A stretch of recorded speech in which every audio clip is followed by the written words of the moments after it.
What's up, Royal Family? We are back with another Caddicarus video. It's been a long time. It's been about a week since I uploaded.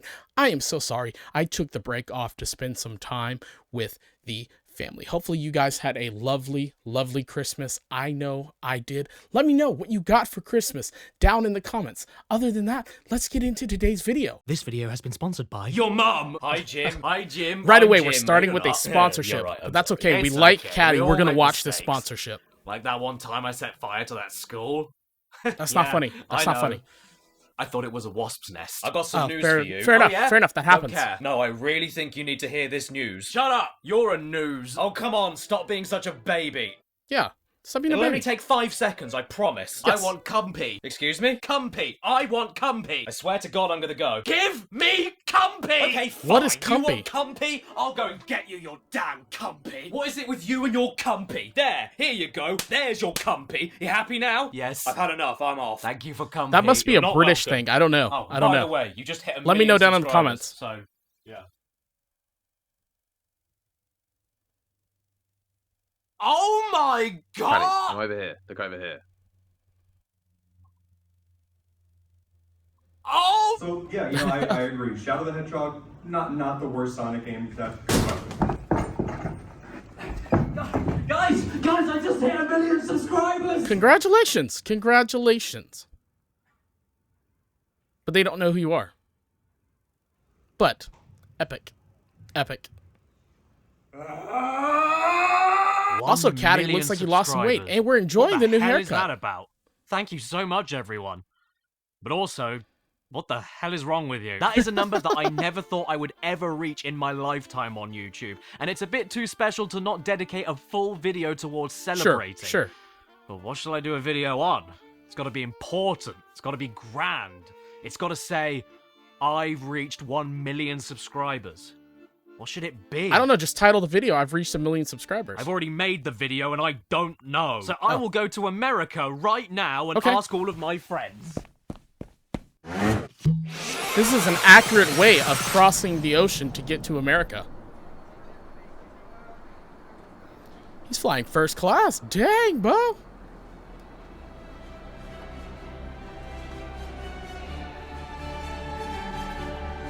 Gonna play some Spyro, okay.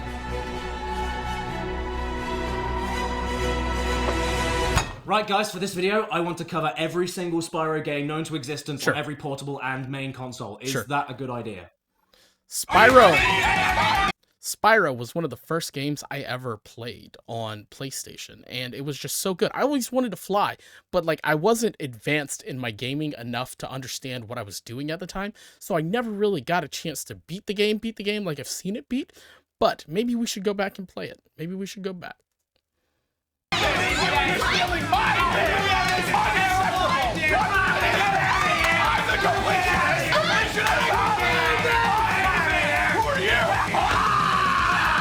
Oh no, look who it is. It's him. Yes. It's Simon the Door. Yes, of course I was going to talk about Spyro when I hit 1 million subs. I've only been promising that since your Labrador was born. It's dead now. That's terrible. There is a reason I've avoided everything to do with Spyro up until now, though, because he's easily the most requested thing I've ever had to talk about on my channel ever since I started it. So for the sake of saving it for something special, I always told myself, not yet, Purple Prince.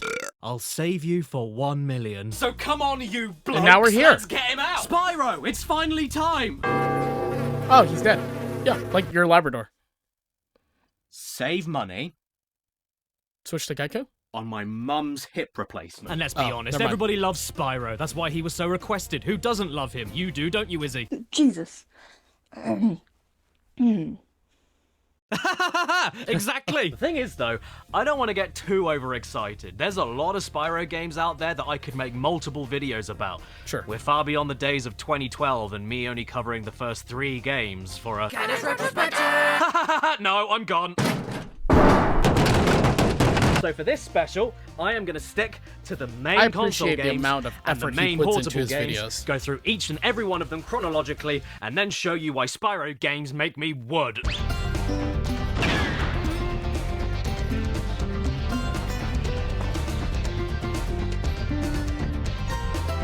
Ooh, do we got a spawns? Part 1. Okay. Purple is gay. Right, so first off, no matter if you like Spyro or hate his Purple guts, is one of my you favorite cannot colors. deny the iconic status of this box art. This color scheme, this art style, it's so PlayStation. It is perfect. I wouldn't change a thing about it. Why is that there? The story of Spyro 1 is that the press have gone over to the Dragon Realms to interview the dragons about a wretched old boil known as Nasty Nork, and they decide to make fun of him on live TV. Besides, he is ugly. Got a real not that ugly. Kanye West over it. Now, how did Nasty hear that savage diss all the way from his house? Well, you have to remember, this was way back in the 90s, and everybody thought TVs worked like telephones. Don't forget, TVs had only been around for 70 years. Because of that, Nasty Nork casts a crystallizing spell on every dragon in the kingdom, except for Spyro, because... luckily for us though, Spyro is purple, and purple is a sick color. Yeah. Everything purple kicks ass, which means Spyro runs off to kick ass, which means the game itself would inevitably kick This ass. is what Except we his voice. call a That logic doesn't train. really kick anything aside from my face. What about Nasty Nork? I'm going after him. Is it because of his color? Did they give him a chain-smoking teenager's voice because no one would think he was cool for being purple? That's outrageous. Some of the best things in life He does are sound purple, kind of like Bart bruises Simpson and with throat cancer. ringworm. Destiny? I just want to kick some. Just toast those enemies and collect the treasure. See, kids? Spyro is cool. He nearly said bottom. In Simon 1, you skip around luscious open environments unless the game stops you with the big shapes. Smashing all of your nan's china with your head, gliding from island to island, setting sheep on fire, Yeah. occasionally fighting a boss, cracking open old men. Run! Run! I'm getting a little weak. And eventually run off to Nasty's lair to spit roast him. That nasty So much Nork nostalgia is is toast. flooding Yeah, back he in is. right now. And honestly, that's kind of it. This is a fairly standard collectathon platformer from the time. Find as many gems, dragon eggs, and crystallized perverts as possible in order to unlock more hub worlds to find as many gems, dragon eggs, and crystallized perverts as possible. But Simon does have some tricks up his sleeve to stick out above your Banjo-Kazooies and your Super Martins. Let's-a go, Yahoo! In case you didn't can notice, fly. Spyro is a dragon, Yeah. and that means he has 5 unique things that make the game work entirely on their own. Magic. 1, dangly skin. Simon dangly not only skin. jumps like every other knobhead, but by hitting jump again, can use the loose parts of his back to glide long distances, Yeah, all yeah. the way to Scotland. You wanted to This fly isn't only an so extremely bad, but fun you could and only liberating glide. thing to do in every Spyro game, but allows the level design to focus not just on horizontal flat landscapes. Now you can have giant, sprawling, and tall levels based on verticality. You see that glimmering secret pile of treasure far out there? How do you Well, get if over there, get yourself Caddy? high enough somewhere else in that level, and not from a weed, you may be able yeah. to reach it. It's not even a case of you finding the one single place to cross that one single gap, turning the glide function into a situational invisible bridge either. You can glide off of any surface in any direction, which means the designers can hide more secrets in more creative places, That makes and sense. gives you a breathtaking sense of freedom and adventure in each level, It which definitely can does. also be tense as hell. Whenever I'm about to make a risky looking glide, I remember always have this. this inner fear of, oh my god, I want that stuff over there, but is my glide going to be high enough to reach it? Well, I guess there's only one way to find out, so here I go. But once I'm gone, I'm committed, so I have to be confident. Oh god, I'm not going to make it, am I? not gonna make it, we're not I'm gonna make it, die. we're not I'm gonna so make it. sorry, Bail out, Simon, bail this out. is my fault. You're flying slowly towards your coffin and you're seeing it happen right in front of your eyes, but are powerless to do anything. Oh no, please don't look at me, Simon. I'm sorry, please stop making me own my guilt. Please stop looking at me! 2. Bad breath. Instead of any clumsy jumps or precise melee attacks, Simon uses a wide, close-range fire breath attack to kill the enemy Norks or break open Okay. baskets for gems. Not only a really fun thing to do, but it looks cool, leaves little black ashes behind, and basically I guarantees a forgot hit you if you're could facing burn the the general direction flowers. of the breath, since it has such a wide girth. 3. The horn. Simon can use his horns for even more utility charge than the attack, flame yep. breath. It can break metal vases and baskets, attack basic Norks no problem, and gives you a speed boost, which makes Oh, basic yeah, running yeah, around yeah. much more thrilling and quick when you need to get a move on with your little bum. 4. Whirlwinds. If you jump into a whirlwind, the camera moves downwards and lets you look right up Spyro's 5. Small thing that isn't a dragon and has nothing to do with dragons at all. That wispy little skinny yeah. lemon is Sparks the Yeah. dragonfly, and he is your health bar somehow. Yellow means you've got 4 hits left, blue is 3 hits left, green is 2 hits left, gone is 1 hit left, and then you keep yourself healthy by murdering smaller creatures that have no ways of fighting back, just Okay. like in real life. But honestly, Don't do I it to the couldn't cat. care less Don't do about it to the health cat, points. I Caddy. just want Sparks to look yellow as often as possible, because blue and yellow look like spoiled cheese. I don't want Sparks to look ill, so I give him as many butterflies as possible. I will even go all the way back to the beginning of an empty level to top him up if I have to. No small animal is too far away for me to gut. In fact, we do it just for fun in our spare time, don't we, Scott? What? You can say that He's again, but here's where things get choking his interesting. goose. On their own, the moves Choking that his Spyro can goose. pull off are pretty sweet. But when you mix them together, whoa. You can charge for more speed and get like ramps and shit. It's You get all the big stuff you can enemies do. that can only be flamed and armored enemies that can only be charged with your horns. Then you get enemies that are too big to charge but also armored from your flame, so a new weakness needs to be discovered. You get collectible dragon eggs that I are remember stolen chasing by this thieves thing. that are too quick to be flamed, so need to be charged towards all over the level while they go... This noise triggers my stomach acid. Yeah, You get yeah. supercharge panels on the floor to make your charge get Yep. faster and faster the more time you spend on the panels, and the more time you spend on the panels, the further your jump and glide becomes. And it's Exactly. because of that example in particular why I love levels like Treetops, because once you get going, it's like... Yeah, Almost- most people almost hate made it. But you're all morons. Sure, it Yeah, takes exactly. me I a few agree with attempts Caddy to on remember this the one. routes, and I die a few times every time I come back to it after a while. But the satisfaction of finding the correct starting point of a supercharge panel, jumping over to another island to keep gaining speed on another supercharge panel, and then making that one final gigantic glide over to the hardest to reach area of the whole game is ingenious and incredible to get right. gotta The chase game that thing. isn't Chase full it. of stuff like this, but when it is, it nails it and makes me go. I even like the little balance things going on with how you control Spyro, like flame breathing, for example, being an easier and safer attack to do against baskets and enemies, but the trade-off for that is that everything is slower and the gems that drop from them float up into the air and fall loose. But if you try and go for a risky charge attack as much as possible, you'll find it's not only faster, but then the gems will follow immediately after you once you break the basket or kill the enemy. I even love how you can charge different barrels towards the end of the game to attack the I didn't know you could do that. Then you get those He's in one-off his bonus undies. levels for each world that turns the game into a free-flying time trial of destruction. These will be known from now on as speedways. Speedways, Why okay. can't Simon fly all over the place whenever he wants at any other point in the game? He'll Because break you the ask game. too many questions. Actually, it's most likely because whenever he does fly on his own, he can get... This is Stuck. the reason people still love the original Spyro PS1 series even until today. It's the fine mix of all of these moves to make the series a blast. never to play, would have known with that a was couple there. of extra references to other games for good measure. I'm gonna have to go always back and play believed this in game you, for Spyro. sure. You gotta believe. Time to get romantic. Ha ha ha ha. The charm of the world around you is off the charts too, and there's so much detail put into the tiniest things. If you charge into a bull instead of flaming it, it'll get stuck in the ground by its horns. If you move up a steep hill, Simon's walk cycle changes. Set fire to cacti and watch them shake the ashes off. Watch enemies capture smaller creatures and then get too distracted celebrating to I didn't know attack this you. was in the See game. how terrified enemies look as you walk towards them, but once you look away from them, they... Oh, yeah, yeah, Oh. yeah. I remember this now.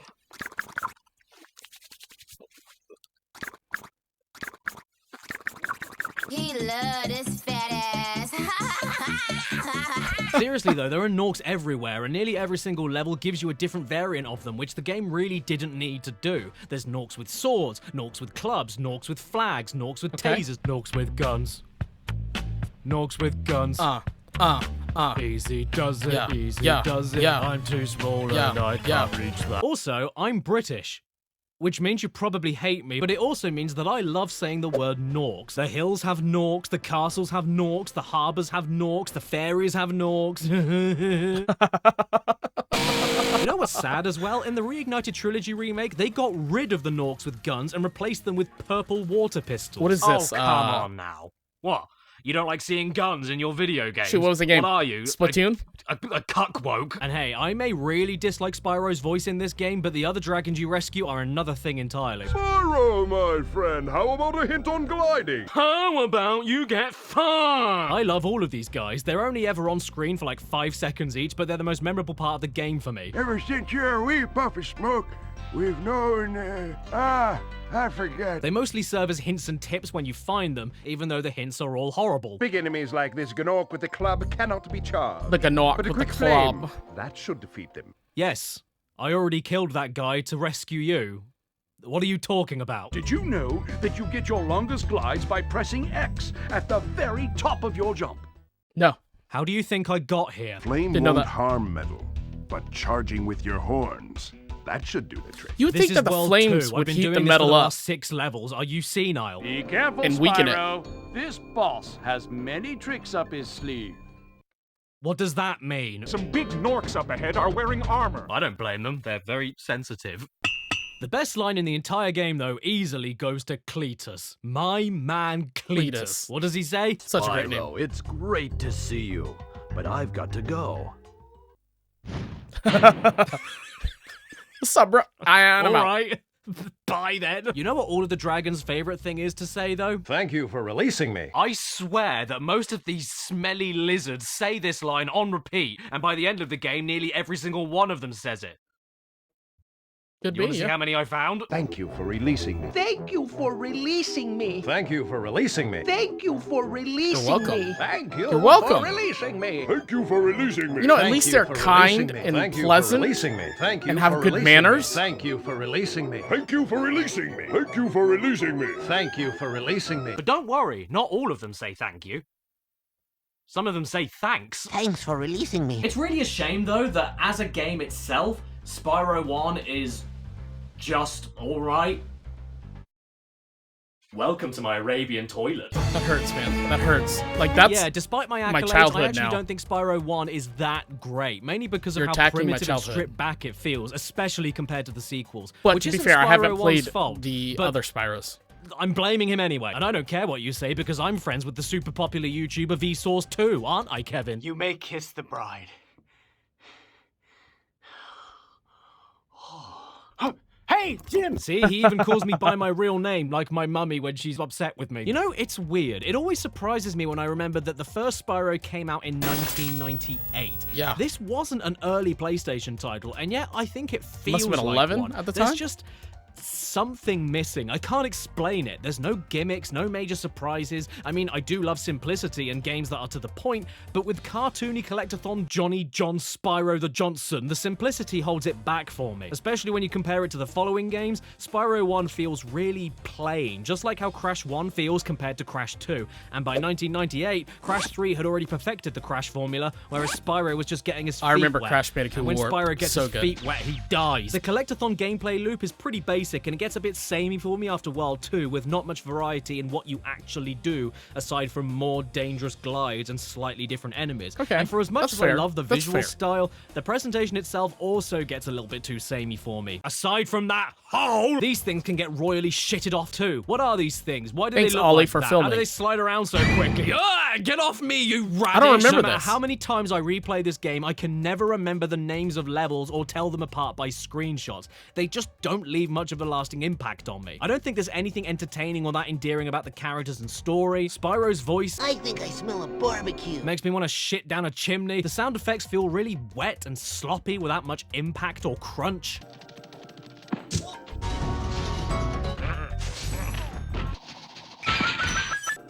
Okay. The charge That's controls fair. are That's pretty fair. damn He's loose bringing and up very slippery. valid The points charge right and now. jump height is shorter than a stand for a toddler trying to reach a sink. The glide can sometimes feel really heavy that doesn't always make its target even when you feel like it should. Yeah, you should have And made then that. there's all the little things that add up over the course of the game. You hit these and then jump over them to get the gems. Why? It's awkward. If you miss it, you just do it again. Waste of time. These things you breathe fire on over and over again until they pop. Pointless. Why am I doing this? Waste of time. That's This fair. rolling mechanic, useless. I only find it handy on these single dog enemies on this single level because everything chases you down anyway, even if you rolled. Waste of buttons. Then you okay. have the soundtrack, composed I by didn't one know of my you could favorite even drummers roll. of all time, Stuart Copeland. It's a soundtrack beloved by basically everyone, and I think it's Uh-oh. Take it back. Take back what you said. Oh my god. Yes, Oh, it's Jesus. that Stuart Copeland, the drummer from the all-time classic rock band, The Policeman. And look, I don't hate the music. It's good music. In fact, it's one of Barry Kramer's favorites, and he's going to play a little bit of it for us right now. Let's take it away! But I don't get the undying love for this game's soundtrack in particular. I think it's way too spacious and meandering for the kind of game that this is. And if you tied a rope around my neck and asked me to match which songs go with what levels or else you'll hang me, I'd say, I don't know. Oh, no. But then I'd say that anyway Rest in peace. this. Don't get me wrong though, when the visuals and music come together into a gourmet, creamy cereal, it's downright incredible. Now with added hair. My go-to example being Dark Hollow in World 1. Okay, this music kind of slaps.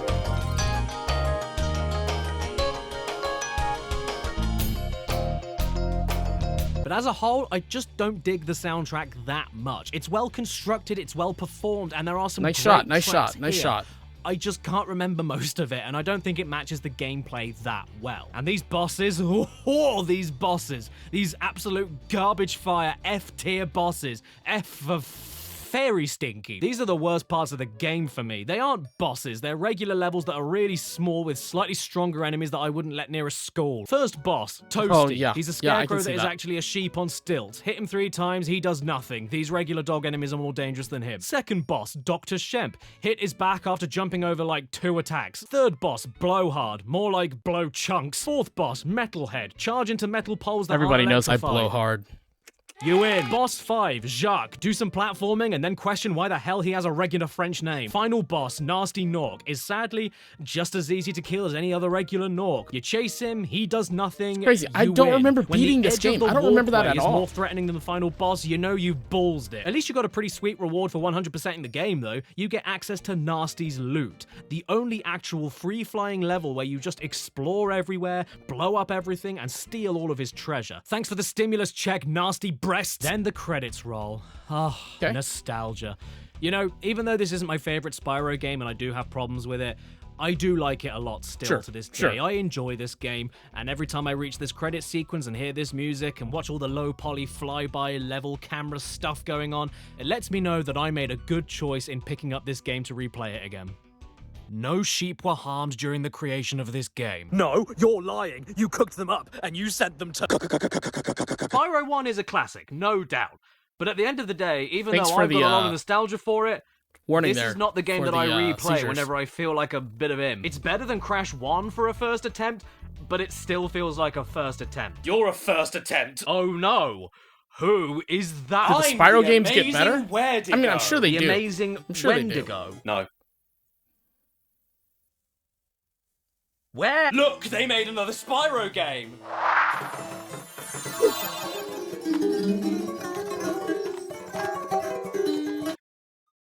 Now this is where shit starts getting good. Okay. Thank you, the amazing Where'd he go? Where'd he go?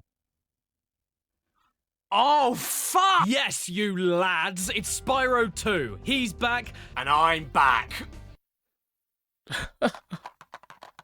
Look alive, everyone. It's Simon 2, Ripped My Ropes. Or as I personally know it, Simon 2, Great. A garden. To be honest, I prefer the European name of Gateway to Glimmer against Ripto's Rage, but I will admit it is strange. Glimmer is just the first level of the game. You're never looking for a gateway to it. That'd be like if this was called Crash Bandicoot Sand. Straight away, we've got much better cutscenes with actual story in them. Okay. And boom, bang, bing, we've got new characters who are better than anything we saw in Spyro 1. You've got the Professor, who's a bastard mole. Digging up all of my lawn. You've got Yep. Alora, who's That's a what they do. fawn, you dork, and Hunter the Cheetah, who always looks like he wipes with his fingers. Even Simon's voice has improved. Is this rain ever gonna stop?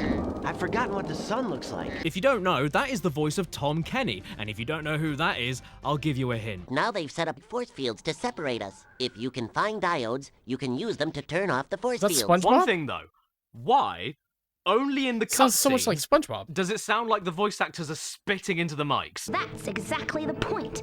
A dragon is our only chance of stopping Ripto. Betty Botter bought some better butter, better than the bitter butter, so she put it in her bitter batter. Oh, there's also the new baddie, Ripto, who is very small You gotta be and very angry, careful and about that's where your mic is basically all placed. there is You to definitely him. don't I wanna never really peek. understood the love for him as a villain, I'm sorry. And these 3 bozos accidentally summoned him to their world, so intercepted Spyro on the way to his holiday. Oh, sorry. Vacation. Yeah, your best friends in this game kidnap you and hold your holiday hostage until you fix their big messy. Thanks so much, you woman.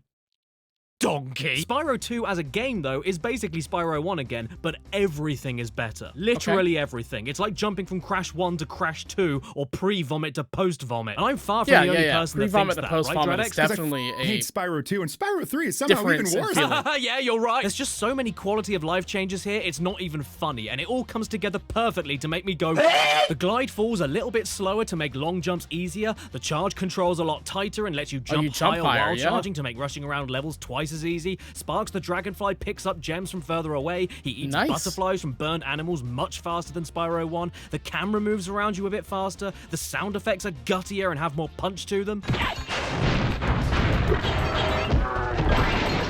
They do sound better. They do sound better. And on top of the updates to existing ideas, there's all of the new stuff added in too, like auto-saving, which was a massive deal, because back in those days, we didn't have it. Instead of the stop immediately and splat on the floor triangle move you could do mid-glide in Simon 1, now you have a hover move to give you extra time to correct a glide and give you a tad more height and distance at the end of your glide. Nice. Now, instead of getting extra lives from the life clam, while Sparks is at full health, you can stack him with multiple burned animals to eventually give you a life if you eat enough. Spyro can spit. Enemies now don't drop gems to collect and instead add to a defeated enemy tally that can help you unlock a temporary power-up specific to that level, giving you way more chances for supercharging alongside brand new powers like spring jumping, projectile super breath attacks, and temporary flight this is a in huge the level. upgrade. And speaking of levels, you now only need to collect one thing at the end of the stage to beat it, with optional missions dotted around each level, awarding you orbs that can be used to I guess this unlock is what further extra levels, funding bosses, and does. secrets. And they can sometimes be centered around the platforming that Spyro does best,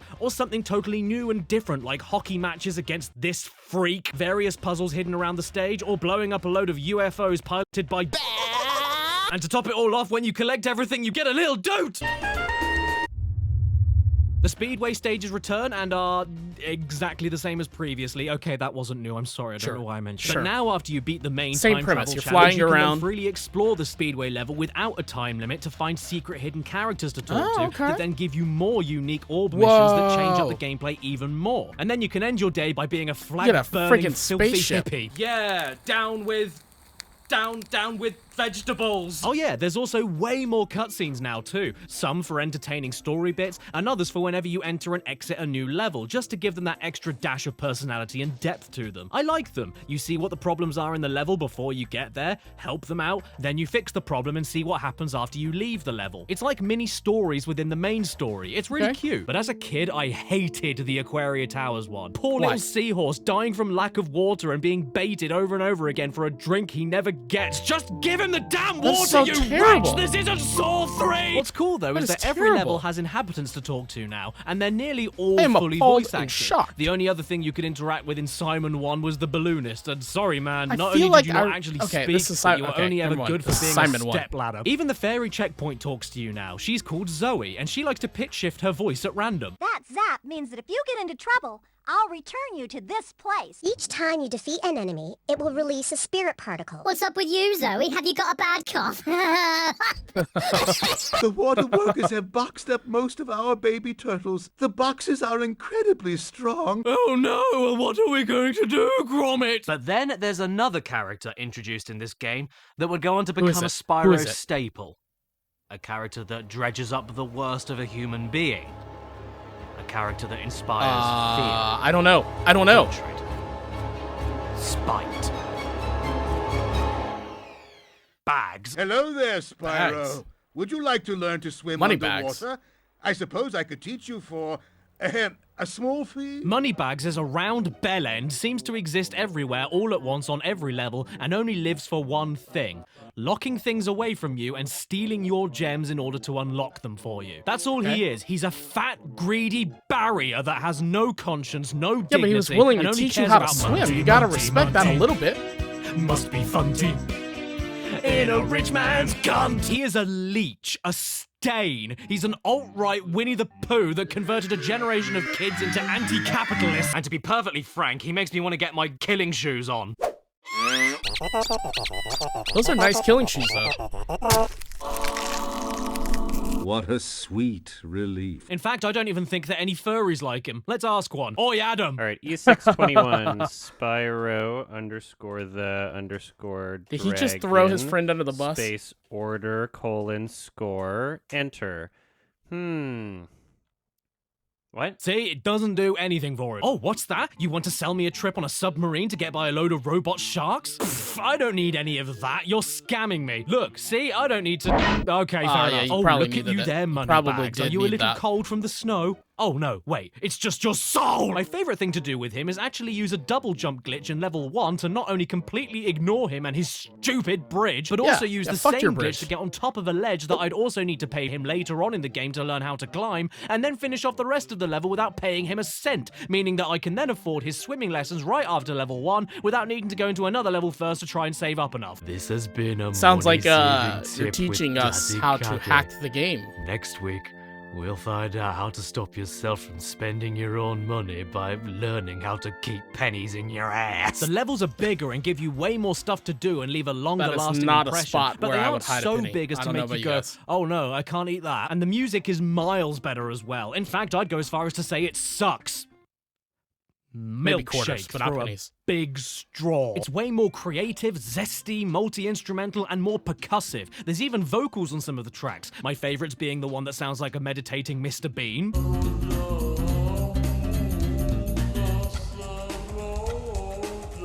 And That the is one a where it cursed sounds like image. a really big man just ate something he didn't like.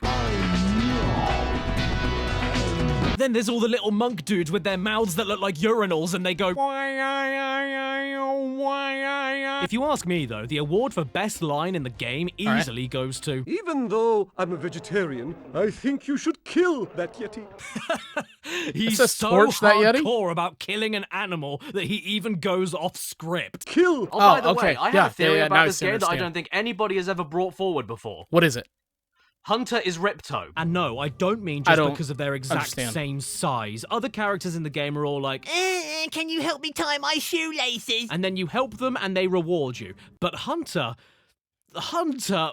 he deliberately bricks himself in igloos and hides orbs from you until you nearly kill yourself on a jet ski parachute. He won't give you 2 orbs that you desperately need to save the world unless you run around in a sub-zero cave catching crystals to amuse him. He Okay. won't give you the What's wrong with items that? that you need to defeat the man that he summoned himself until you jump on his captured manta ray and follow a seahorse through a bubble of fart. He You gotta plays train. dumb, He's but just he's training not dumb. you. He has like half of the orbs you already need in his pocket and just doesn't give them to you because Lamau. And have you ever noticed how you never see them together on the same screen? He's the bad guy here.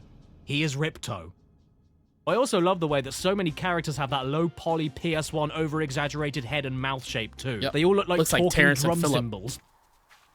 Hi, Hunter. I'm Spyro, and I want to burn all of your incriminating documents. There's even this one level where you run around and find all of the bones of a skeleton to put him back together. How beautiful is that? It's so good to see my friend looking healthy He's got again. a bone through his head.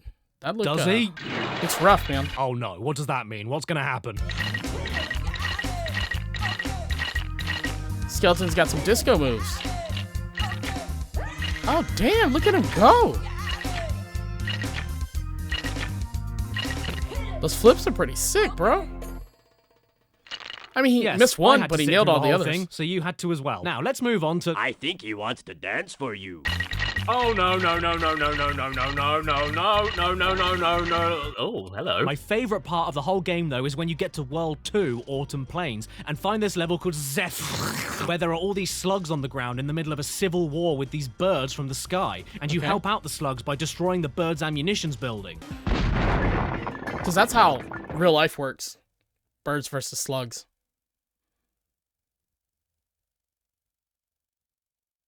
I don't know why it went quiet all of a sudden. What an explosion! My disc is a little scratched, but then immediately after that is okay. another level called Breezy Windpipe, where you go to the homeland of the birds in that same war, and then you help Suggested them the get illegal their world of airship Crash running again so they're Bandicoot able to bootlegs. counterattack, ensuring that the war can rage on for many years to come. Spyro is indifferent to global relations. He is a war profiteer. I love Zephyr anyway, though, because there are these baby birds that spit ammunition from mother birds, dropping it from the sky into their mouths, and when they don't have anything, they're like, Mummy, I'm hungry, feed me, Mummy. Oh, you're hungry, are you? Yeah, well, I've got your mummy right here, you little scat. Then there's a bit where there's a slug named Romeo and a bird named Juliet in a tragic star-crossed love on the battlefield, and you need to reunite them in this extremely fun magic seed platforming puzzle, where different platforms grow in different soil, and when you want the seed back, the soil clenches like a bumhole, and after solving the puzzle, Juliet sounds like this. Romeo, wherefore Oh, art thou, Romeo? Oh, there's Romeo. There's just so many fantastic moments here. How about that mission where you have to get the professor's pencil back by trading an egg with a nest that spits out a seed to go into a plant pot that spits out a rubber duck that goes with a duck family to give you a turnip? What?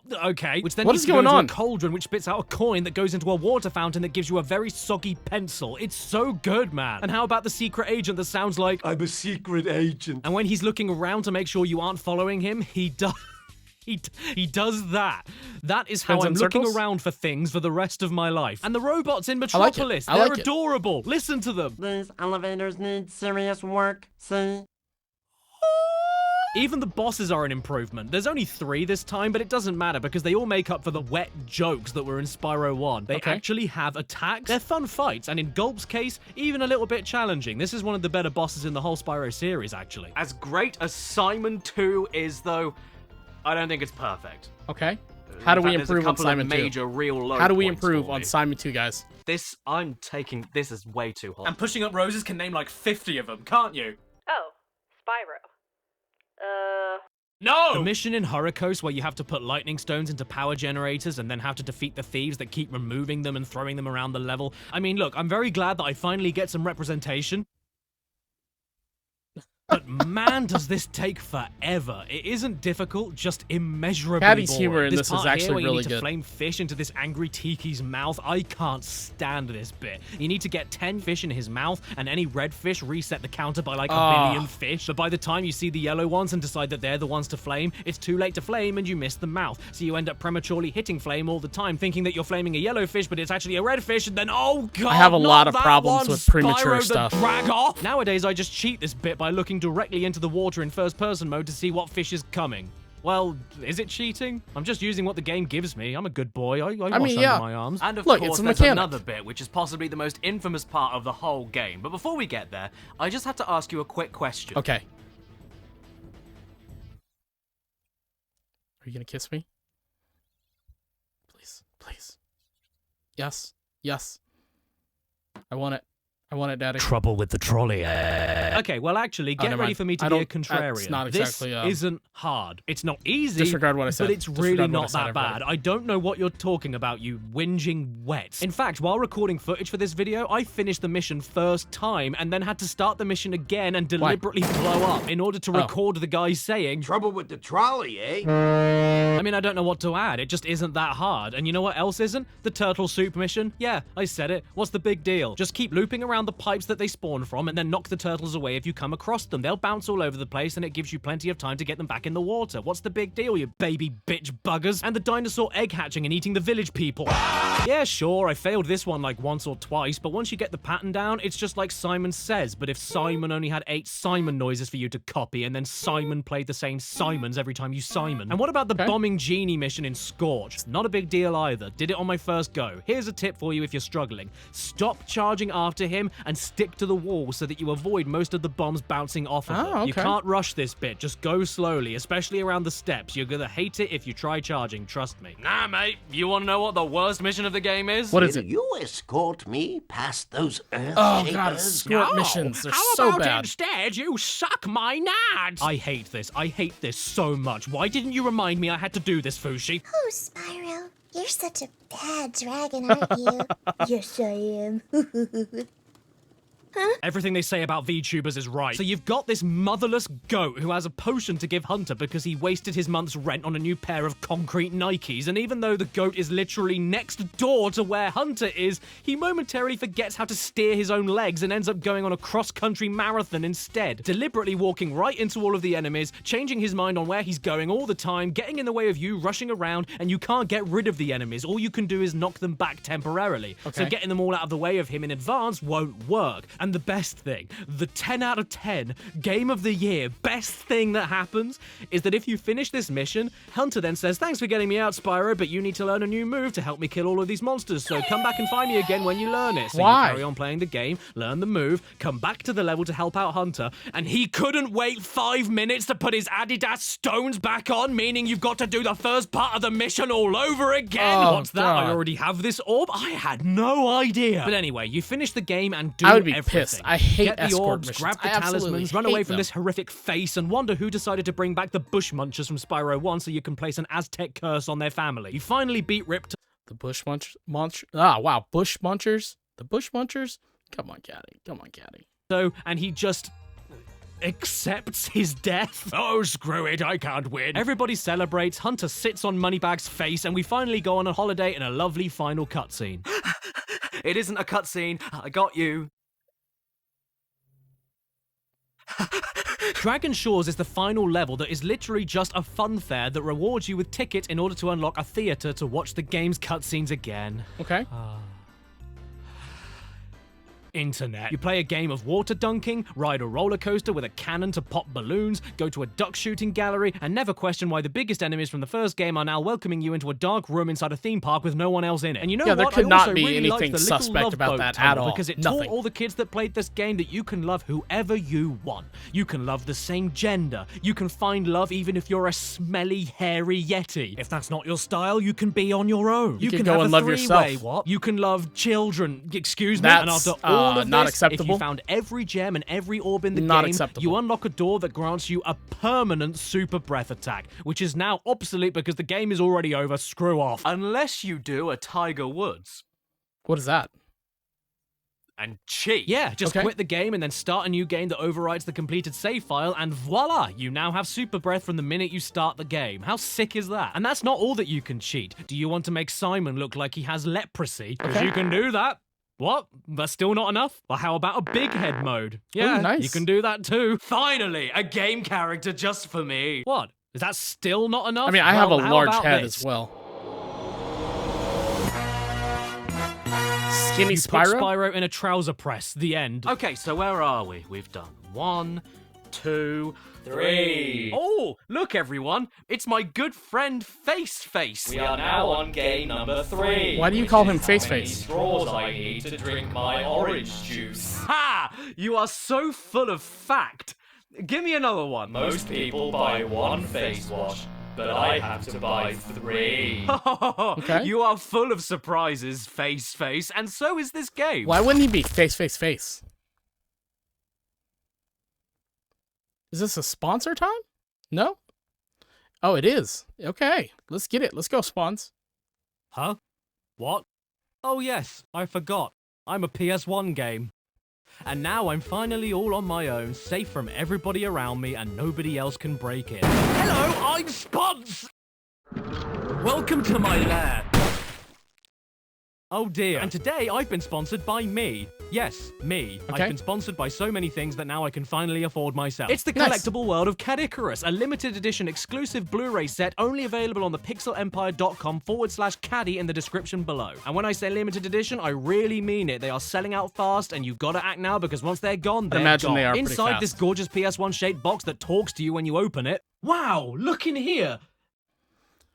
Not gonna lie, if that Hello, box did that to I'm me in Spons. his You'll voice find right the away, Blu-ray I'd disc probably throw itself the with over box or 5 drop it or hours of something. Caddicarus content not available anywhere else on the internet, such as a Caddicarus episode all about the history of his 11 years on YouTube, a guided PS1 collection tour, a Hidden Block reunion podcast, and so much more.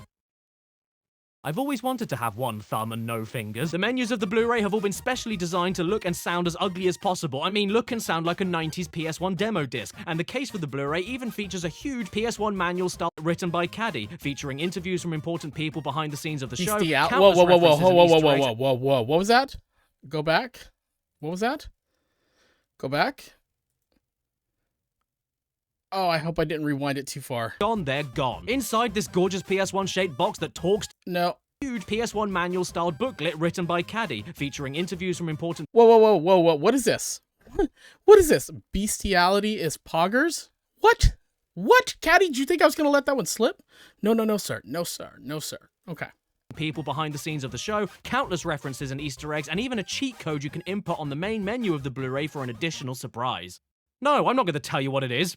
Find out yourself, buy it. And whenever I'm taking a ride on my favorite hurricane and praying it doesn't stop over the sea, I like to mention the other things in this box set, such as the exclusive sticker sheet, a double-sided movie poster, 3 exclusive pins for your bag or your face, just make sure you clean the wounds, an extra large sticker to show off what a huge sellout you are, it's the closest you'll ever get to touching the real spons, get used to it, a chance to grab one of 3 Crash Bandicoot relic tickets for a variety of different awards like signed Caddy U2's figures, face-to-face Zoom calls, and $10 to $100 of Pixel Empire gift cards. cards, and to top it all off, a hand-signed card with a scratch and sniff of Caddy's beard. That is not a joke. Do I look like I'm joking to you? I shouldn't need to explain to you why this is so cool, but I just did. I wonder what And please Caddicarus's buy it because this beard PS1 smells animation like. wasn't cheap.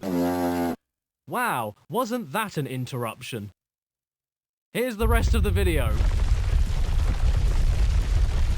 Spot, come in. Spot, are you there? Spot, Spot, Spot! Oh boy, everyone, it's Simon 3. Spyro, Year of the Yay, Dragon. a donut. The final in the original classic trilogy made by Insomniac Games, and what a fitting developer, because as a kid, Spyro 3 made me into an Insomniac. I adore Spyro 3 with every nerve ending, and every time I pop it in, it makes me want to run through a meadow. The hills are alive with the sound of... 6-year-old me played this game until he ate his own hands off. True story. It's the best game of the original trilogy to me, without a doubt. I know people think it's the second one, but this game has a kangaroo doggy paddling in a lake. You're wrong. Is it because of nostalgia? Yes. Oh, sweet. You can pick your save file icon now? I don't know. Who should I pick? Definitely not Vinny? Moneybags. What? You're right. Banana! So to kick things off, even though I love Spyro 2's characters, I was never really fussed about Ripto or whatever his beef was. I didn't find him that funny, that entertaining, or that endearing, which made me not really care about what he was planning to do. But this time, I actually kind of cared about what was going on. You've got this haggard old minger called the Sorceress, who's so hefty you could send her out to the front line, and her apprentice, Bianca, who have decided to steal all of the baby dragon eggs that came from all of the adult male dragons. Very progressive, Spyro 3. Well done. And instead of stealing them and taking them back to their secret lair, they decide to just leave the eggs all over the damn place for anyone to find. Good plan, guys. I'm sure this won't rear up and ram into you. Those eggs belong to us now, and I've hidden them I would in love places to you'll find never a dragon find in egg a in the 1,000 real world. years. The first egg is right next to where she was standing, and that means that this game's collectathon bread and butter are these dragon eggs I this hate these time, things, used to man. unlock more of the game. And the eggs are just so giddy over being found that they birth right in front of you, with no mess. Did that bow form in the uterus? You also have these baby dragons that don't like being caught unawares, and... Oh, modesty, Does this I mean like the it. dragons I have like it. genets? Now, somebody as nasty as this old bint stealing all of these adorable little babies is bad enough and already makes her appear more like a threatening Cruella de Vil, except scaly and large. But as the game goes on, you then discover she wants to kill them all and rip off their wings for a new spell That she's is working terrible. on. It's not even like she wants to eat them to keep herself alive or anything like that. She just wants to kill them so she can try a new magic trick. If that's not evil, I don't know what is. This causes Bianca to change her mind about being evil, takes her hood off, and that makes I mean, Hunter I go, understand that magic has costs. So, I mean, Taking that all aside, though, I also really appreciate how much more the gameplay and story are integrated together. There's way more cutscenes showing off what a cow the Sorceress is, which builds up to her final boss really nicely. Throughout the whole game, Bianca keeps appearing out of nowhere and taunting you. And even with the levels in each world, instead of just going through each of them, helping the people out, and then getting a magical thing to open a door to get closer to the final boss, instead you go to the levels, help the creatures out, and then as thanks, they all work together to build you a new transport method to get to the next area where you can find more hidden dragon eggs. When Hunter gets kidnapped halfway through the game, for a brief amount of time, all of his side missions and all the levels are unavailable. So come on, get on your ass and save him so you can come back and get more dragon eggs. Everything you do in Spyro 3 has a reason, and it just fits into place better, you know? Nice bomb throw. As for the game itself, well, everything that Spyro 2 did to improve on Spyro 1 is here. Everything from the controls to the weird and wonderful character designs that talk to you like they're grazing in a field. Oh, nice. Nice. I like cow caddy. I'm Steak. Or steak, I should say. Did you ever wonder where your milk came from? Yes. Oh my god. Yeah, me too. But in my humble opinion, it's just Spyro 2 plus. My god. It's Spyro 2, but even better. Not by much, they're still both incredible games, but this one beats it out for me just slightly. I mean, yeah, they removed the charming intro and outro level cutscenes, which does mean some of the levels start with, "There are Rhinox everywhere, kill them!" and end with, "Here, take this egg." But everything else for me was chipped off and polished into the ultimate Simon experience. The camera is panned just a little further back to let you see more of what's around you. None of the temporary power-ups are gated off by enemy defeats. You can stop skating while ice skating now. They brought back way more long gliding platforming sections and secrets that Spyro 1 had, alongside more chances to supercharge than Spyro 1 and 2. Every character around you reacts to being set on fire now. Fun which is physics a lot better or than whatever Spyro of the 2, game. where they just stand there, defiantly. Walk away, bitch! You know, not that I flame the characters that much anyway, because so many of them are too adorable and I just want to help them out with their problems. Our sun has gone out. Well, shit, you're dead. They even added races to the classic Speedway obstacle levels. So much distance in between. They're really boring, yeah. Oh, also, Sparks the Dragonfly talks now. I love it. Sounds like a Banjo-Kazooie character. Still a festering wart, although he doesn't sound like a drunk anymore. I can let you into the little castle over there in exchange for a few gems. And now sounds like this. Spyro! My, how funny to see you here. He's more like a naughty, jovial uncle that tries to sell his nieces and nephews the warm, opened, sticky sweets from his pocket. You know, looks delicious. I would eat that. Sweet. So yeah, he's back to make your life miserable, and so is the caveman with his skeleton friend who's lost all his bones. And yes, he even does the bone dance again. Although this time he goes on for so long that the regular stage music comes back in the middle of it.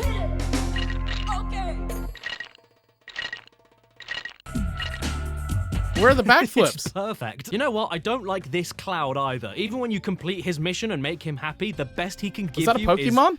This terrible face. But Moneybags does a little bit more this time instead of just ripping you off to get through doors. Get this.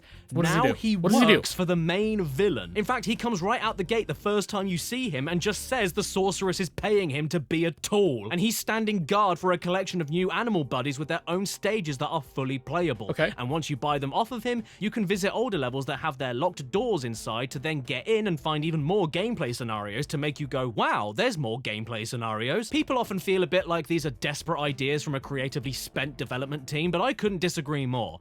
They're desperate ideas from a creatively strong development team. First off is Sheila the Kangaroo, an adorable little muppet that takes the standard gameplay and flips it on its side to be about vertical height exploration more than long-distance gliding. And I find her levels extremely fun whenever you launch into the air and smash downwards. And according to the Reignited trilogy, she isn't female unless she has pigtails and a vag. Next up is Sergeant Bird. And just like that, with the wave of my wand, you're a secret looks like spy, a penguin, to be just honest. like James Bond. He is an MI5 flying penguin agent with rockets on his shoulders, and I find his a penguin fly? Fine. Not the best and not the worst. In open explorative bits with free flying all over the stage, he's a joy, and I appreciate how you can toggle on a below view for aiming drop missiles while still having full control of flight. But in tight spaces, it's like trying to fit an apple in a nostril. Then we have Bentley, a friendly Yeti who for some reason is also a London Cockney. I genuflect am my noble deliverer. Ding dong! Hello, you I'll have a Jack and Coke on the back rocks, again. and don't worry, I bought my own ice. My ice popped. I don't dislike him whatsoever, but he is my least favorite character to play as, purely because he walks just a little bit too slow for me. I love how he stomps around and smashes everything without any effort. I gotta ask, because Caddy goes to this pub a lot for his video shoots. Does anybody who lives in his area, if you've seen this, like if you live in London or wherever Caddy lives, have you seen him out in person? And what is he like? He seems like he'd be a pretty down-to-earth guy. And reflects projectiles, but a little bit more speed would have been appreciated. Not to mention, he's so big that he blocks off the screen from the dragon that you just saved. Move it! And lastly, there's Jim Carrey Monkey, who uses a rebounding laser gun, grenade, strafing, and first-person sniper shots to get through his sections. I like these a lot. They're good fun, especially when you find his most powerful weapon, the Child Beard Gun. Plus, in those hidden Speedway bonus levels, you get to do them as Hunter. And that makes them better and more fun than Spyro 2 because it does, and you are listening to me. And... Okay. Hey, I'll take your word for it, man. Did you know that the first ever water birth in a video game was in Spyro 3? No. Yeah, I'm not joking. Here it is. Welcome to Planet Earth, kid. That's what your lungs filling up with water feels like. Alongside all the animal buddies Simon can save for extra gameplay, you can even control Sparks for the first time ever in his own top-down think about it. explorative Spyro had to shooting learn to sections, swim which I really underwater. enjoy as This well. You can thing was boost, born strafe, underwater. use limited power-ups all over So the shouldn't place, it die and when you because finish Spyro each one, initially you unlock died a new too? permanent ability for Spyro, like pointing Sparks towards the direction of missing gems, an absolute godsend, or giving yourself one extra hit before losing a life. Sure, there's parts which aren't perfect. Ow! I went boom again. But there's literally nothing I dislike in this game or don't look forward to. Okay. Nothing. thing. The worst part in any Nothing. single Spyro game that's ever been released is in Spyro 3. Yes, I'm not exaggerating. Spyro 2 has more low points, but this single low point in 3 topples all of them on its own. The Okay. boxing match with Bentley and this filthy rat is utterly unplayable. You're supposed to have 3 attacks and a block, but absolutely none of these moves come out when you need them to. Either the delay is way too much, or Bentley is way too slow. Whatever the case, this stinking piss rag is able to perform every move at twice the speed as you, and somehow manages to combo when you're unable to, and blocks nearly every attack you perform like he's reading your mind. Hit him, goddamn hit him, Bentley, why are you missing him? It's Don't like make Mike me call Tyson you by versus your Muhammad passport Ali. name. I could go on all day about this abominable challenge, especially when you win 1 egg for beating it once, but then need to survive for 3 rounds for a second egg and come out the other end with the most health, which if you aren't deathly lucky, will take you over half an hour, and it's enough to give me a Diane Weist infection. Now ask yourself this. If a video game about a platforming purple dragon Okay. came out in the year 2000, what will it add into it to make it immediately much better? That's right. Skateboarding. Okay. I wasn't thinking skateboarding, but I mean, I can see it, yeah.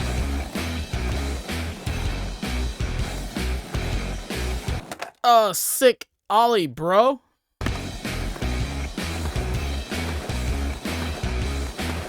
Do a kickflip. Nice. I shit you not, there's Spyro, the magical fantasy medieval dragon, on a skateboard in space. Kinda This looks like a is hoverboard, to be fair. the most long john no, backwards ass thing definitely I think I've skateboard ever now. seen, but man, I just don't Hoverboard. care. It's so much fun, especially the races when you have to keep doing tricks Skateboard? mid-air to build up a speed boost. How can you not love this? Skateboard? Look at him go! That's how I feel about Simon 3 as a whole, actually. It Tony can get Hawk? pretty stupid, but I just don't care because I'm having too much fun with it. And even if I'm not completely enamored with some of the new stuff, it doesn't matter because most of the game is you and Simon. And the increased penguin charging slide and from gliding Mario. segments for his gameplay specifically when compared to Spyro 2 are great enough for me to not mind the more experimental angles. My copy of the game is so overplayed and so loved that some of the eggs won't hatch for ages.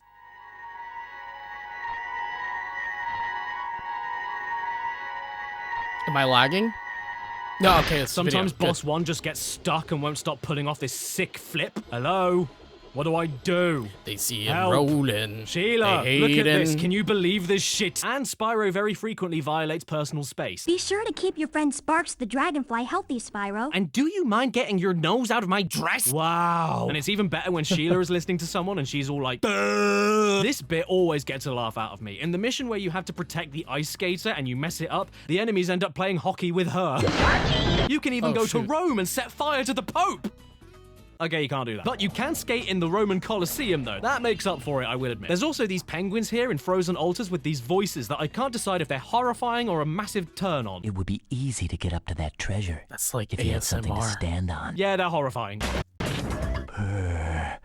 I don't know why, but I feel really cold. I swear they are this close to starring in a Netflix serial killer biopic. I don't know, man. I just and the music this it time, did my made me Christ, tingly the in music parts this that I time, didn't know I the could get music in tingly this in. the music in this game just makes me want it.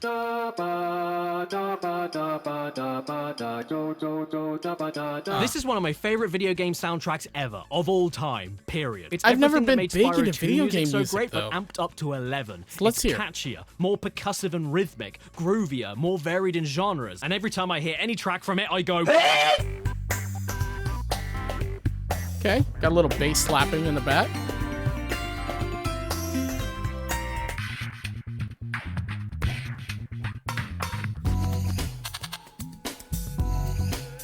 I mean, it's not bad. This reminds me of that one map in World of Warcraft.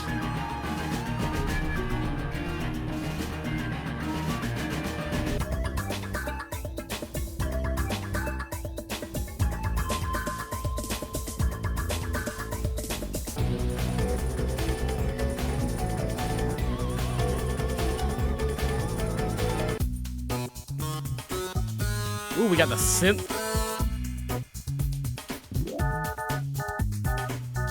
I mean, Agent 9's theme alone completely slaps. How many PS1 soundtracks, nay, how many video game soundtracks in general can you say have a song in it that's in 7/8 time signature?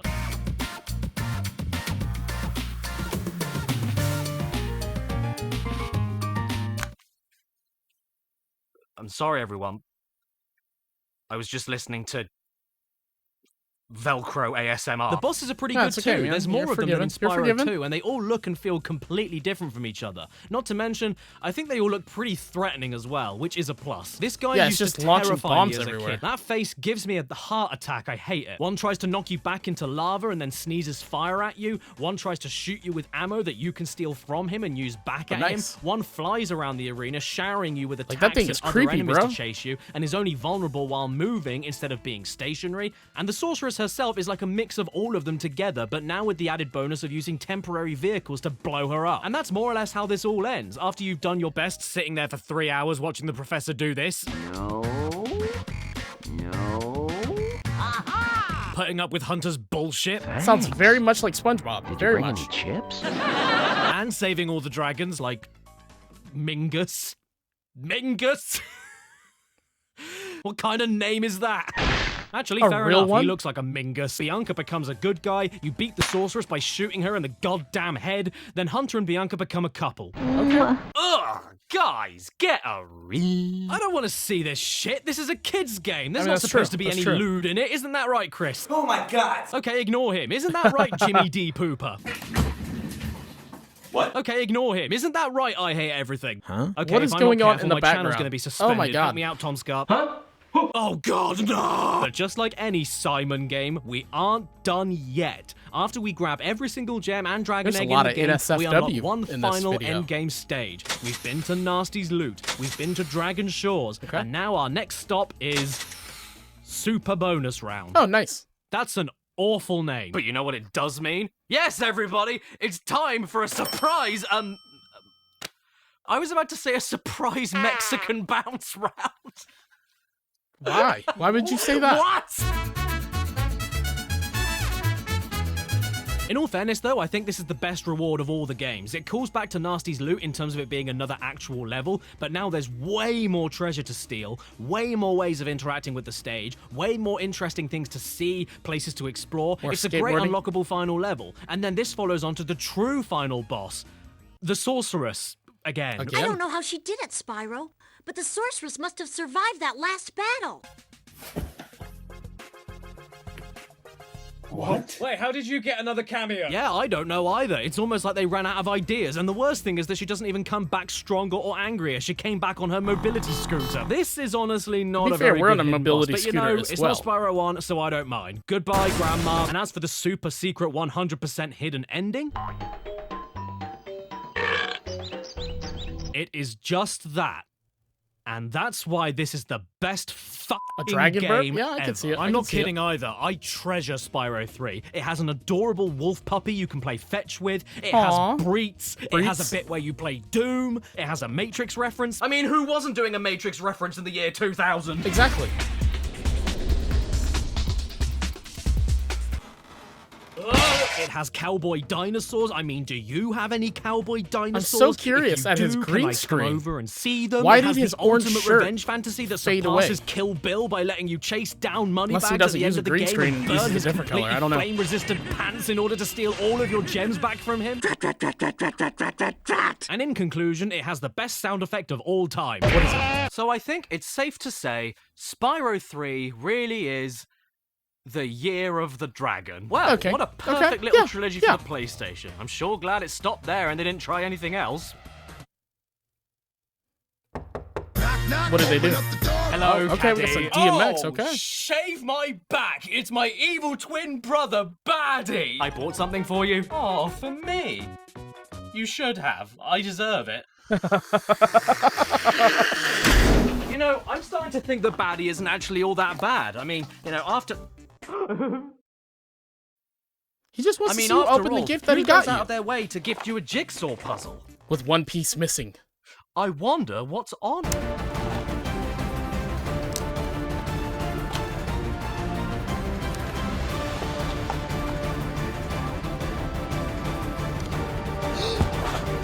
Oh my god, I can't believe it. It's me, and that means they made another Spyro game. Spyro, Enter the Dragonfly. No thanks. So after Insomniac Games left the art franchise looks pretty behind good. for Ratchet and Clank, we've now got Check 6 and Equinox teaming up to push this one out on the GameCube and PS2. As for the Xbox, and after they made Enter the Dragonfly, the reviews were so great, they closed down forever. Before anything else, I want to direct you to the demo screen of this game after you leave the start menu running a while. To be fair, the And you are graphics gonna look watch really it good. with me in its entirety.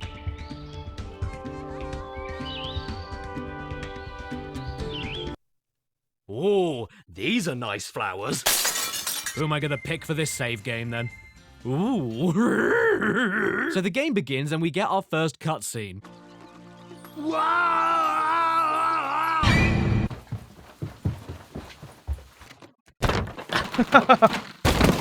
Yeah, this looks good. Nothing to see here. It all looks top form. I feel like if they would have just masked his face over it, it would have looked so much more realistic instead of looking like a crash test dummy. Exactly like an interactive electronic video game. Also, this cutscene cacks. It goes on forever and it really has no right to. Do you want me to paraphrase exactly what happens in this entire cutscene? Yes, please. Wow, isn't everything great? Hello, my G's. Oh no, it's Ripto. What are you doing here? That's a good question. Yeah, it is a good question. What are we doing here? What do you mean, what are we doing here? If you ask me one more question, I'm going to skin you. Now, where was I? Oh yes, that's a good question. I'm here because I... Yeah, that is more or less exactly how this cutscene plays out. It's just That's a a long massive cutscene. one-sided conversation with Ripto and absolutely I've never liked nobody else cutscenes while in they games, all so just I skip stand all of there them. and I let don't him want the steal story, I all want the these gameplay. baby dragonflies. You all deserve to lose everything you care about and watch all that you love turn to dust. After that, we all get an uncomfortable look into Bianca's flesh mouth, and then off we go to save the dragonflies. Or else the other dragons won't be able to use them as human shields. And they have all sorts of cute names like Bonky. Hey, it's Fluffy. That's weird, because dragonflies aren't fluffy.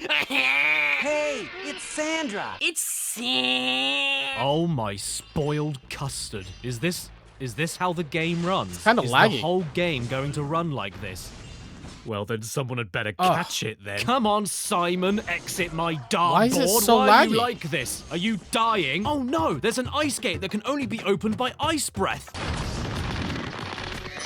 Yeah, Oh, just alright, click so here's through the the wall. thing. Collecting the dragonflies is the main mission in this game, but it is much easier to do than you think, because, yeah, the game is broken. Nah, it's not just broken, it's been shattered into 1,000 pieces. Caddy's just speedrunning right Infamously, now. You can even finish the entire game in less than 10 minutes by swimming through a hole in a net, flying over to the center of the hub world, and then pissing straight into the final boss portal.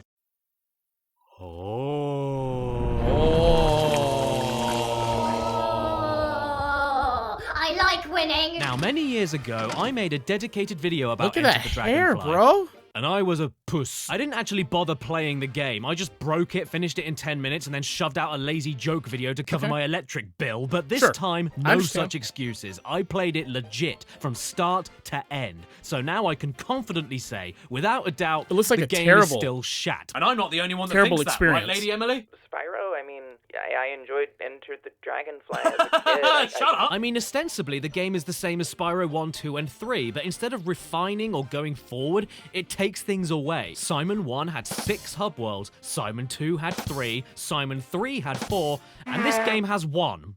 1 hub world. And not only that, it also has 8 levels.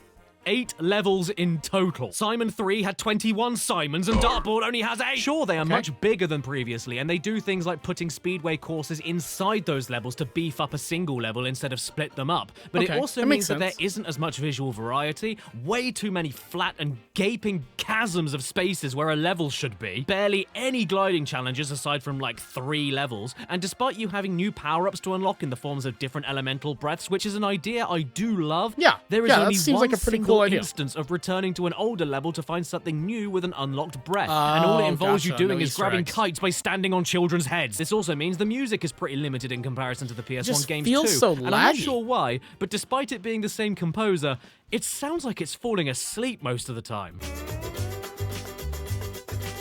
Very, beachy vibe.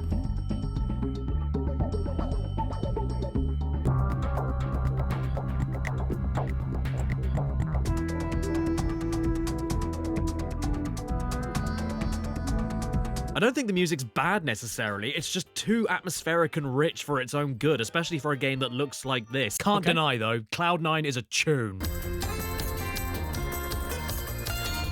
I don't know if it feels like it fits the game, though. Not to mention, the game is insultingly easy. I breezed through most of it without even thinking about it. Check out this mission from the halfway point of the game. Great! Hey, it's Takahiro! And of course, I'm sure you've all noticed by now, the lag. Now, I can handle a bit of lag. Okay, yeah, That's so not yeah, a I problem, definitely but have what noticed that. I can't It handle seems is when the terrible. lag starts making things run in slow motion. Because when things start running in slow motion... Not creepy at all, man. I can't even tell anymore if I'm jumping or giving birth. No, don't worry. Your video is not buffering or dropping frames, and you don't have I thought it cataracts. was. This is how the game looks, all the time. It never stops. I almost want to get a cheerleading squad in there to encourage it to run properly, and on many occasions it gets so close, but just can't quite get there. Come on, Simon! You can do it! You can do it! You can do— Oh. What is this guy? And in That is some of the cursed. speedway missions and tank battles, it goes beyond PowerPoint presentation slides. It's like Oh, looking it's at a newspaper. It's a disgusting. necessary evil, though, team, because we need to include the fog. And grass physics. If there was ever a game I wanted to dive under the hood of and see what the hell is going on with it, it would be Enter the Dragonfly.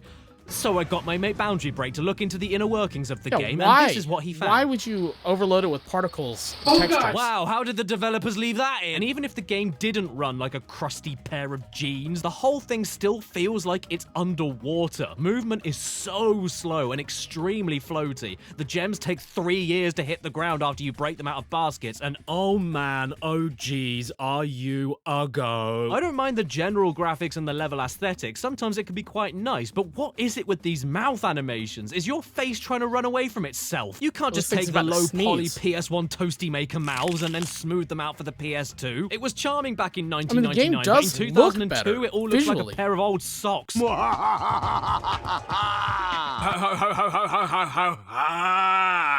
And on top of all of that, as you could quite clearly see earlier, the game isn't I want to skip finished. this part of the video just because it's so disgusting to watch. Spyro! And I'm not talking about the gameplay removals either. Technically, it's a disaster as well. Have you ever played a game where there's a loading screen? To load a loading screen. Spyro has no drop shadow, making gliding a total pain in the sphinx. Enemies don't I attack didn't think about you. that. Spyro gives up walking and just floats everywhere. yeah, the just progression glides atlas everywhere. disappears and turns black. Spyro gets stuck in ladders. Charging decides to stop working entirely. Sound effects disappear at random.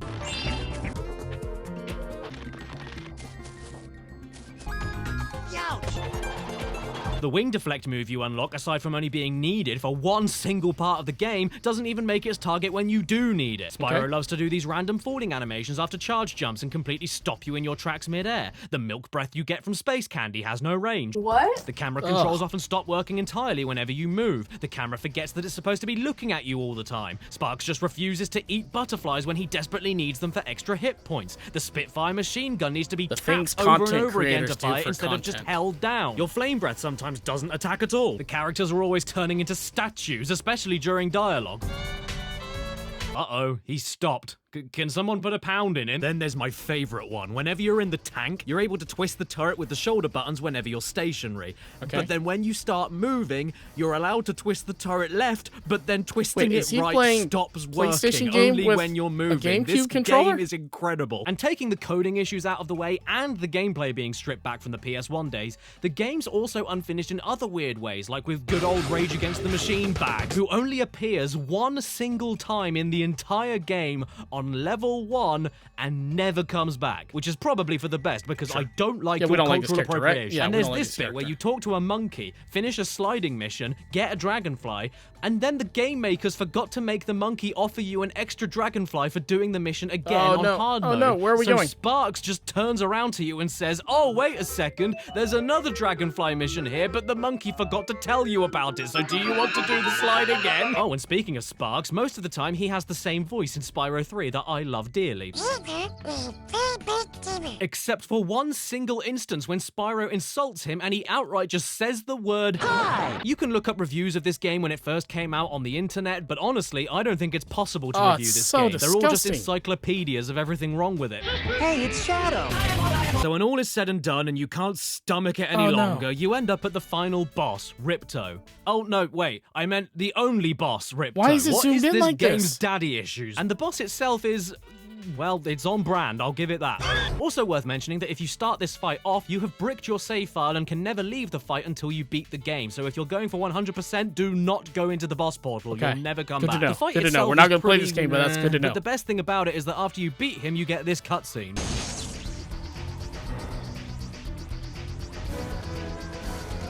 What is going on it? Yes. Enter the Dragonfly genuinely feels like a load of people got together in a meeting, one person came in and said, "Hey guys, I've got 8 new Spyro level ideas," and the rest of the team said, "Thank you." That is all. It is sadly the first of quite a few Spyro games that doesn't make me go. In fact, the game is so bad, I don't even think any children's TV presenters on CBBC would take a paycheck to advertise it to kids, would they, Chris Johnson? Oh, they'll buy anything. CBBC's been showing the exact same episode of Tracy Beaker on a loop for years, and none of them have noticed. Little pricks. So that's why you don't present CBBC anymore. The only major drops of praise I can give this game are that it gives you the ability to warp to any level right from the pause menu once you've already visited it. The sliding missions are admittedly a lot more fun than Spyro 3, and above all, at least it isn't racist. Tiki tiki unga boom! Digi digi lolo. Oh. Okay. By the way, guys, you can keep your trouble with the trolley, eh? Shit. The one phrase I had to hear at least 6 goddamn times over Puffy was... Palace is under attack? Puffy Palace? This dog fight is dog bad. The enemy planes can drain your health in seconds, they're too hard to hit, there's no aiming reticle, and the battleships take at least 1,000 missiles to take down. And after every 30 seconds of each failed attempt, I got thrown back to the goddamn defend the Puffy Palace! The only way I could win this mission is by giving the battleships a good old ram over and over again while spamming the ever-loving hell out of the missile button. Because that's fun, isn't it? Actually, yes it is, especially if it means avoiding... Defend the Puffy Palace. Yeah, that's fair. That's fair. Luke, I that get wasn't it. even I get it. close. You're an embarrassment. Oh my gosh, The most why are you being annoying so thing mean, about Caddy? Exit My Dartboard, though, is that the base is definitely there. I can see a started game. I can see a natural extension from PS1 Spyro to PS2 Spyro. It's extremely playing it with a close to being a GameCube. competent, simple, yet effective bit of comfort food, like a peanut butter sandwich. Except it's a peanut butter sandwich that has the bread, but replace the peanut butter with more bread. That's what this is.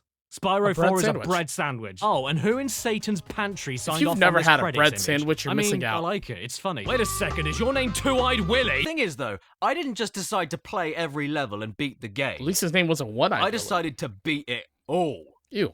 Gross. I completed this game. Ew. 100%. I got everything. I did everything. That is just disgusting. for the chance of having an extra cool hidden bonus ending thing. Was just there? like in all the other 3 Spyro games. And what did I get here? Nothing. I got a secret ending cutscene. Oh, you did? And what was it? Well, everything is finally back to normal. Isn't it, Spyro? What? Spyro Enter the Dragonfly makes Is me there want to more? piss the bed. Well, that was a nice, huge the bed waste of frame. living. I wish I didn't have to sit on a sofa and commit to playing a bad game on a giant TV, you know? Why can't I just play classic Spyro whenever I want, wherever I want? Now, son, turn that frown upside down because Spyro the Dragon went portable. Oh, sweet. Part 2. You're a bit small, aren't you? Yes, everyone. Even though the start of the PS2 was a bit of an old egg for the Dragon, Simon seemed to flourish on the Game Boy Advance for multiple games before the next mainline console title, starting off with Simon Silly Old Ink. Look at it. It's Spyro, all right. He's running, he's jumping, he's flaming, he's charging, he's gliding, he's even It doesn't hovering. look bad, it's just to like be classic honest. Spyro, but now you can't see it. This is Season of Okay, Ice, with that's fair, Digital that's Eclipse fair. being the ones who made it, and before they even started making the game, they had to leap over one major obstacle. Licensing?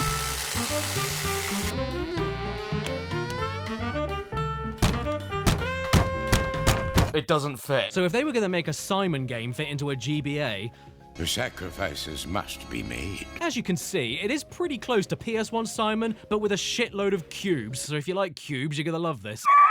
With it being a Game Boy Advance game, you can't see much of the screen around you. There's tons of moments you'll get hit off screen and die Ooh, instantly. that's disgusting. It's difficult to tell sometimes what height things are for longer glides, Okay. but all things considered, they did a great job here. The graphics look good, though. is what I would be And the saying, color but the scheme. problem is I don't really like Season of Ice. And no, it's not just because they brought Moneybags back. He doesn't even carry bags of cash anymore. He's on Visa. The controls are pretty tight. You can do most of the moves you're accustomed to. You collect gems and find hidden items. You save a main collectible to keep unlocking the rest of the game, this time being fairies. Getting extra lives is as simple as burning small animals, and it only takes 3, 7, or 40 of them. Even Sparks has his own levels again that feel right at home on the GBA. The core is here, but everything around it is all mushy and smelly. The charge is way too quick for the screen size, and if you ever use it for more than a few seconds, there's a 95% chance you're getting prune skin. And yes, no, you die in the use water left again. trigger to look around you, but that's only when you're standing dead still. So whenever you move into another part of the game, I can see you how will that feels not see awkward. what's coming up unless you keep stopping,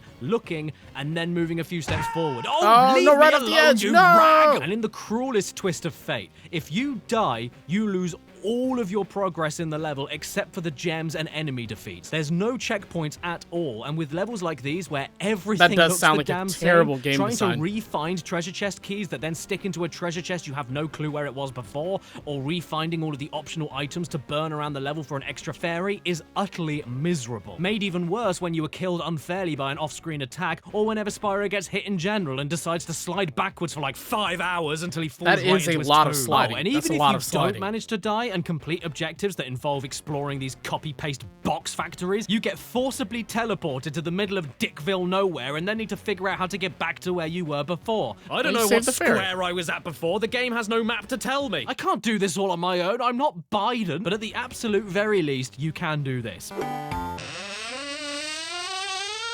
That is a I'm large sure there's a million other things I fly forgot up, to mention about double this jump, game. whatever Have you you want got to call anything, it. Thaf?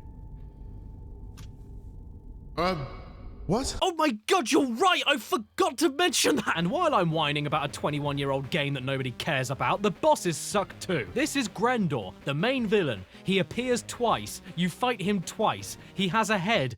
Twice. Who is he? What's his breakage? Why should I care? Why does Grendor sound like a cough syrup? I don't know, but I can give him credit for giving us a break from all of the cubes in the game by throwing balls at us instead. There's also these speedway Hurricanes. levels in the game that Okay, are visually or impressive and try to stay as typhoons, or faithful to the whatever PS1 you wanna call speedways as possible. And I don't mind these, but they share the same problem with the rest of the game being Field of that they're depth. all the same. The visuals are the same, the challenges are the same, the level designs are the same, the bosses are the same. This is Spyro's sameson of same. And then for the cherry on top of this cake of potato and wee, you can only unlock the second boss, that is, the final boss, by beating the game 100%. Thanks for the reward of letting me finish the game by having to treat it like Elon Musk's hairline and comb it back to front. And the ending of the game, no joke, is Grendor having his two-headed problem fixed, followed by, okay, I'm sorry. Bye! And then the final insult to close it all off is that you unlock a bonus Sparks game, which is just asteroids, but with this face. Merry Christmas. You know what? I'm shocked. As a But it kid, doesn't I look used like to love bad this game. game. Doesn't look but like now that I just bad of a agree game, with right? his bullies. I don't want to play with this thing anymore. No, wait, don't get Could be rid of it worse. yet. Oh, hello. Look, everybody. It's Wallace Big. What are you doing here? I have a good game for you on the Game Boy. Don't give up on it now. Why are you shouting? You're already massive. Here, take this. It is usually much smaller, but in my big hand it is much bigger because I am so big. Wow. Thank you so much, Wallace Big. He's big, ain't he? So first off, we had Simon, silly old ink, and now we have Simon 2, silly old fish. Gotta say, right now, I love this box art. It's Season of Ice, incredible. Season of Gone Flame. are the days of creative collages of characters and colourful new worlds. No, we're just gonna have face. And before I get into the nitty-gritty, I can definitely say out the gate that not only is Spyro 2 GBA so much better than the first one, Oh. but it's also I don't know how actually he cut his probably one hand. of my favorite GBA games of all time. No, I'm not pulling you. This is an unironically great game. And it's the first time for a few games now that I can finally say makes me go The idea is the same as the first, and from the initial glance, it looks exactly the same, but trust me, it's far from it. I mean, look, it has slopes. First off, the controls are way better. You've got more mid-air control while jumping, you move slightly slower while running and charging, but that just makes it way easier to charge everywhere without running off the stage. The camera moves moves automatically towards the direction you move, giving you more chance to see what's coming. They brought the changing elemental breaths back from Enter the Dragonfly for different styles of attack and puzzle solving. And yeah, there's puzzles now. It's not just a run around and pick everything up spiel. You have side missions with different things to do, more secrets to explore. Moneybags is... There's no more repetitive speedway shooting sections, and instead these Sheila and Agent 9 levels that offer totally different and fun gameplay styles. Like side-scrolling run and gun missions, which I really get a kick out of, or isometric slower-paced puzzle platforming. And Sheila's dialogue face looks like... There's power-up gates now for extra powerful breath attacks for further puzzles, or even new ways of exploring the better designed levels. And if you get lost, oh my god, there's a map! Which shows you where you are, blacks out the areas you haven't explored yet, and even shows you where level doorways are on the hub world. Sliding backwards when getting hit has been totally removed, which is great enough on its own, but even if you do die, it doesn't matter because all of your collection progress during the level is saved, except for the treasure chest key. Why? And you don't go back to the beginning of the level because there are checkpoints throughout now. Wow. And the music, it's like somebody the music designed is so... this game well.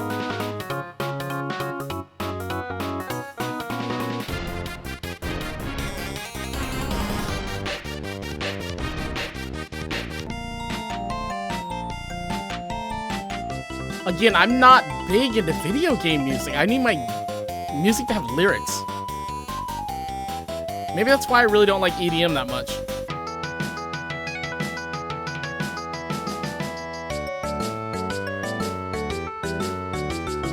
Along with doing new and different things in each stage, whenever you do complete a mission, you also don't get randomly picked up and spat out on a bit of dirt 3 miles away from where you just were. And you even collect fireflies in this game, which is class. It's way better than collecting lame-ass fairies. I don't want to collect them. What do I look like, a wuss? They always get in your hair and... Oh, so itchy. Oh my head. Fairies in my fur. Fairies in my fur!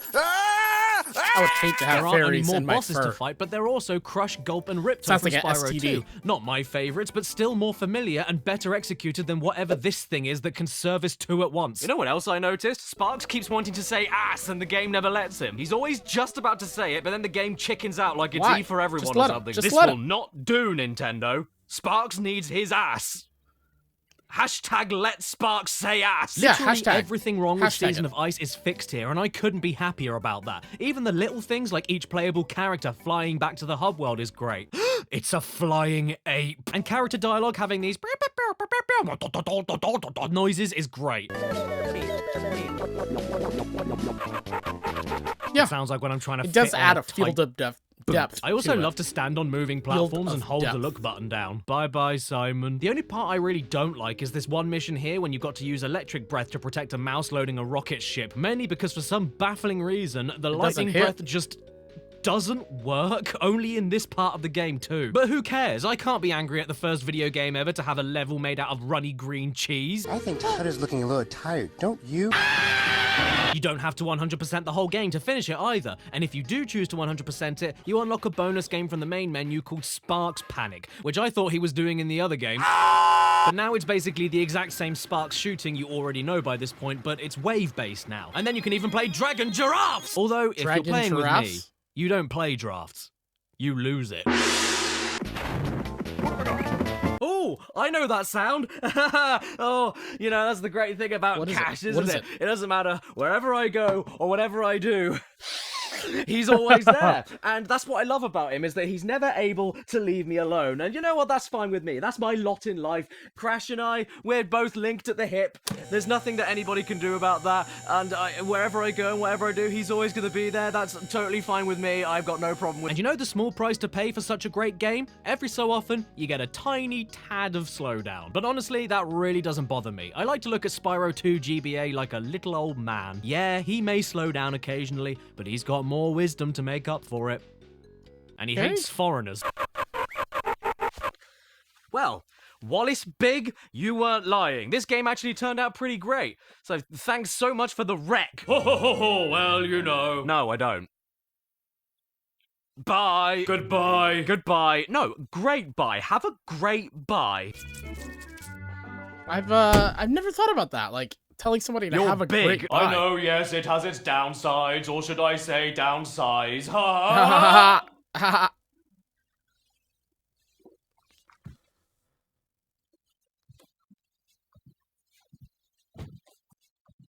feel like his comedic timing in this is really on point, much so more than other videos. So who wants to throw me the next game? Well, thank God, it's only taken 7 games and I Spyro thought he is was about to finally say a going on an Spyro adventure. This is baseball Spyro game. Adventure, also known as Attack of the Rhinox in the US, or as I like to call it, Simon. Awesome, I have Rubella. Ooh, what's this? A mini game from the start? Bird rescue? Ooh, let's see what this is about. 5, 4, 3, 2, 1. Game Boy Advance game. This is the third game in the GBA series made by Digital Eclipse, and this one in particular eclipses the rest. Indy Mouse, please laugh at my Spyro joke. Caddy, what did I tell you about calling me about these stupid dragon games? You're right, it was funny. And that's because this game tries something a little bit different. It's the standard GBA Simon fare, but now open world. And I really like this idea. In fact, no, I don't like it. I love it. There's individual large quests scattered around every level in the giant single hub world, and lots of backtracking when acquiring new power-ups to explore previously inaccessible areas to find more quest items that are needed in earlier stages. And this is all a great direction for the Portable series, except... Okay, so with the game being open now, the individual side levels are much smaller than the other games to compensate navigation. But even with a map, that doesn't mean much when trying to find characters for quest items is a total pain when all the NPCs look the damn same, and I don't remember who these people are or where the hell to find them. Is this guy over here Steve? How about you? Are you Steve? And this guy, are you Steve or are you Air Force Joe? This game takes the worst of ice and the best of flame and mixes them together to create... a load of wet. You'll find all of these multicolored chests all over the game that require keys that you need to find 2 halves of each scattered around the rest of the game. Once you assemble the key, you can then go back and unlock all of these chests of the same color across every level in the game. And there's no indication what levels they're in or whereabouts they are. Some are in side rooms, some are hidden on high platforms, and some are just laying around like dead cats. And I would just go ahead and not worry about them if they were all full of optional gems for the sake of 100% completion.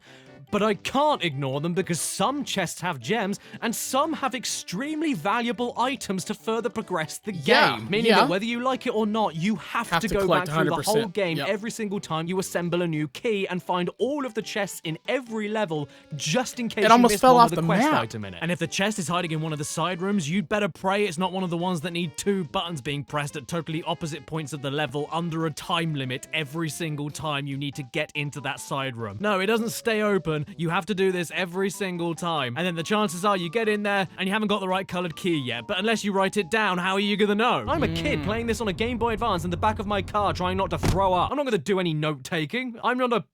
All you kids out there who now have these phones with all these backlight screens, what we used to have to do at nighttime is we'd take our Game Boy or whatever we were playing and we'd hold it up this way the car lights behind us would hit the screen so we could see, so we'd have to play like this. You guys have no idea the struggles of what we had as kids. Policeman. It's pretty cool that Agent 9 came back, you know, good for him, but he ended up trading his laser pistol for a Dyson, which is because instead of the fun and tricky run and gun segments from Season of Flame, these are slow and awkward stealth segments where if you get spotted one single time, you have to start over at the previous checkpoint. This whole system just slows everything down, and if you want to talk about slow, take a look at Sergeant Bird making his first playable debut on the G-BA. Well, what in the shit is this? I didn't realize Spyro's new animal friend was polio. These sections suck. I'm sorry. All you do is hit the A button over and over again to ascend, shoot machines trying to attack you, and save soldiers that are dotted all over the place. You can either save one at a time and keep going back and forth, which takes absolutely forever, or collect multiple ones all at once at the cost of being slower, mini games like this would drive me you have to ram the fly button even faster, like you're angrily showing your crewmates where the hidden gold is. It sounds the same, looks the same, and mostly feels the same, but Spyro Adventure for me is just way too lofty and open-ended for its own good without giving you the necessary tools to make it feel as fun to play as Season of Flame. Well, actually, I say that it sounds the same, but I take that back because the music this time is...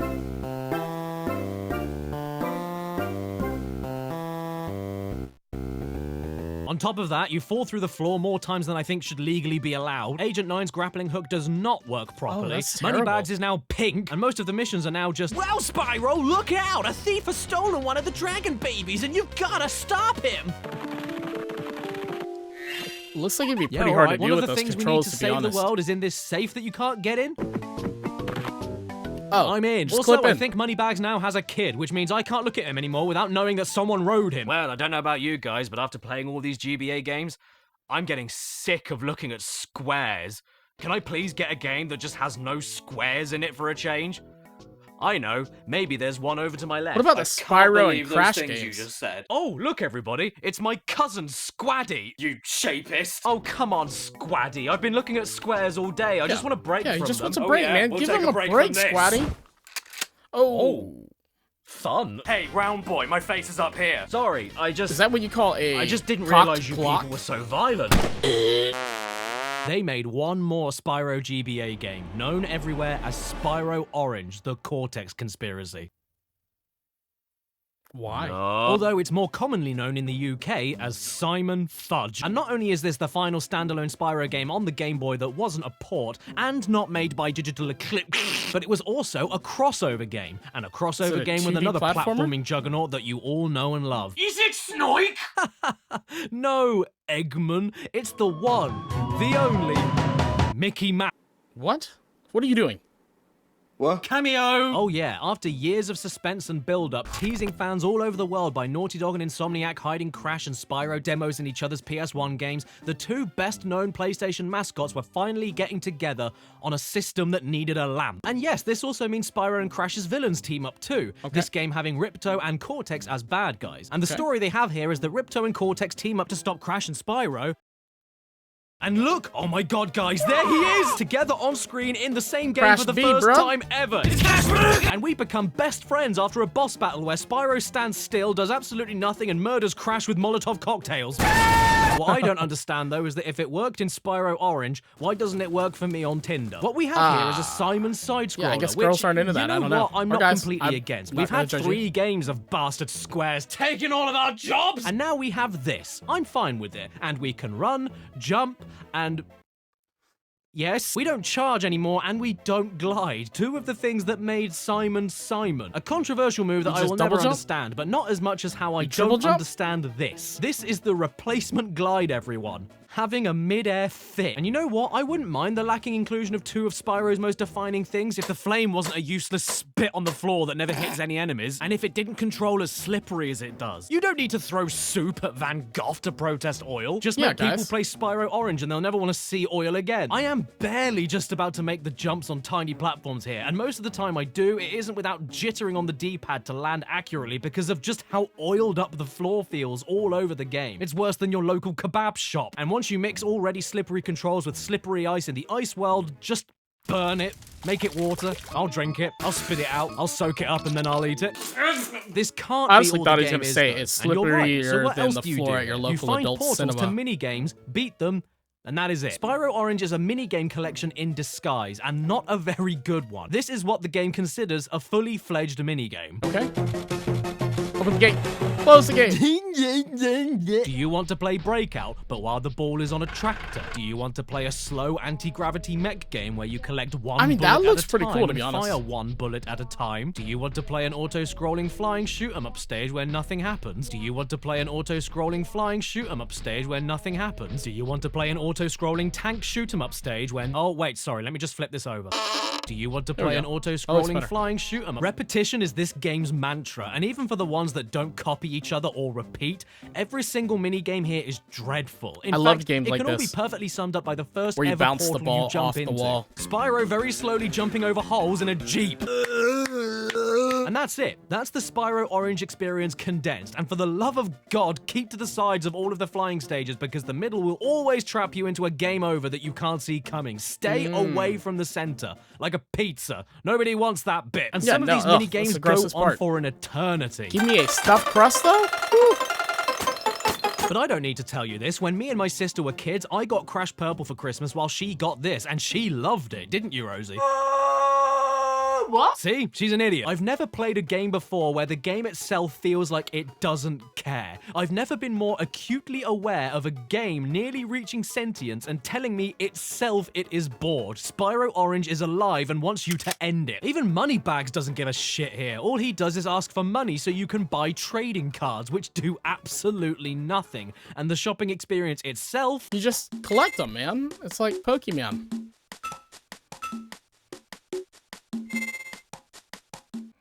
Ugh. Wow, I love shopping here. Do you have a loyalty card? The only real triumphant moments of the game appear when you win a minigame. And even then, Spyro doesn't even look like he knows what just happened. He does look kind of surprised and shocked. You did it! Oh yeah, I did, didn't I? You know what theme I've noticed throughout this whole game? What? Depression. That's not a good theme to have. I'm being serious. I think this game is about depression. This new character, Blink the Mole, is always hiding underground, away from the sun. In Cortex's boss fight, he just gives up halfway through and accepts his inevitable death. Whenever Spyro wins tug-of-war matches against creatures trying to destroy his world and kill his friends, he looks sorry for them. Sergeant Bird hung himself, and in every cutscene, Spyro never looks happy. Follow me, Crash. Bosses don't even try to hurt you. They're more interested in jollying themselves or slumping left and right over and over again while all you do is jump over them to win. The only real challenge is with Crush and Gulp together, and even then, Gulp tries so little to actually hit you that Spyro falls asleep. The whole game, from start to end, It does seem pretty terrible. 46 minutes to finish. Pretty terrible. And 5 of those minutes were when I paused the game because I had to take a massive crap. So in an effort to add more value to the game, do you know what they did? No. They locked the final world out until you beat every minigame before it 3 times each. That's unacceptable. Unacceptable. I can't believe it. Disgusting. Disgusting. What? Everything again?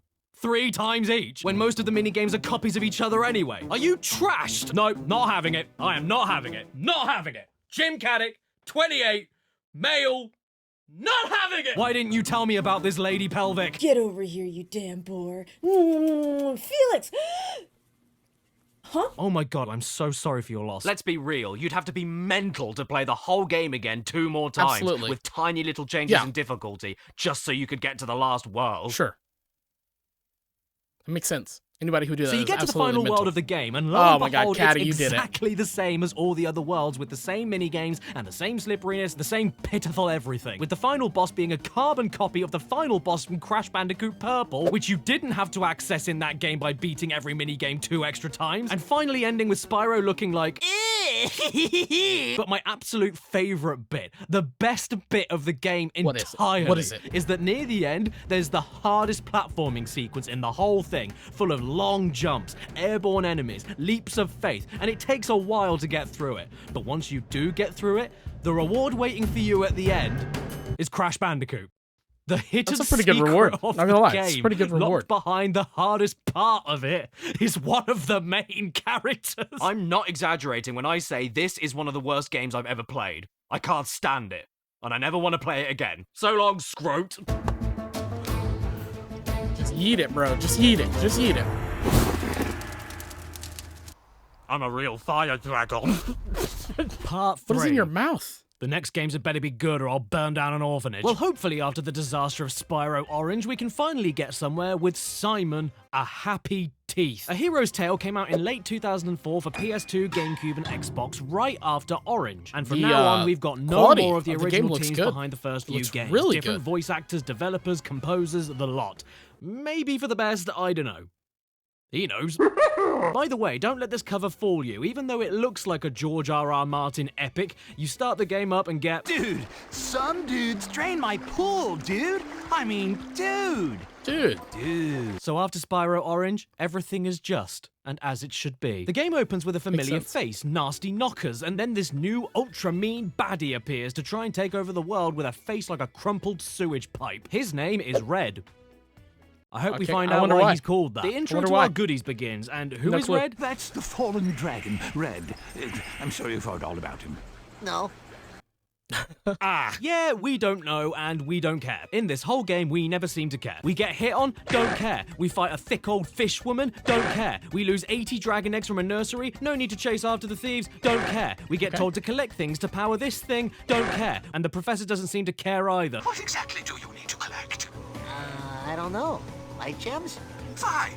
You need 8 light gems. You know what? This is just the levity I needed. I really like this. This is actually kind of funny. But hey, you! Who the hell is Red? I'm old. I actually really like the story here. No one gives a shit from start to end, and it's pretty entertaining. Plus, But it the allows the character game itself looks to so be played good. more than watched, which is good, because And it Hero's doesn't Tale lag like the is last really good. In fact, one we no, saw. it's great. Yeah, I said it. These reviews, they're all wrong.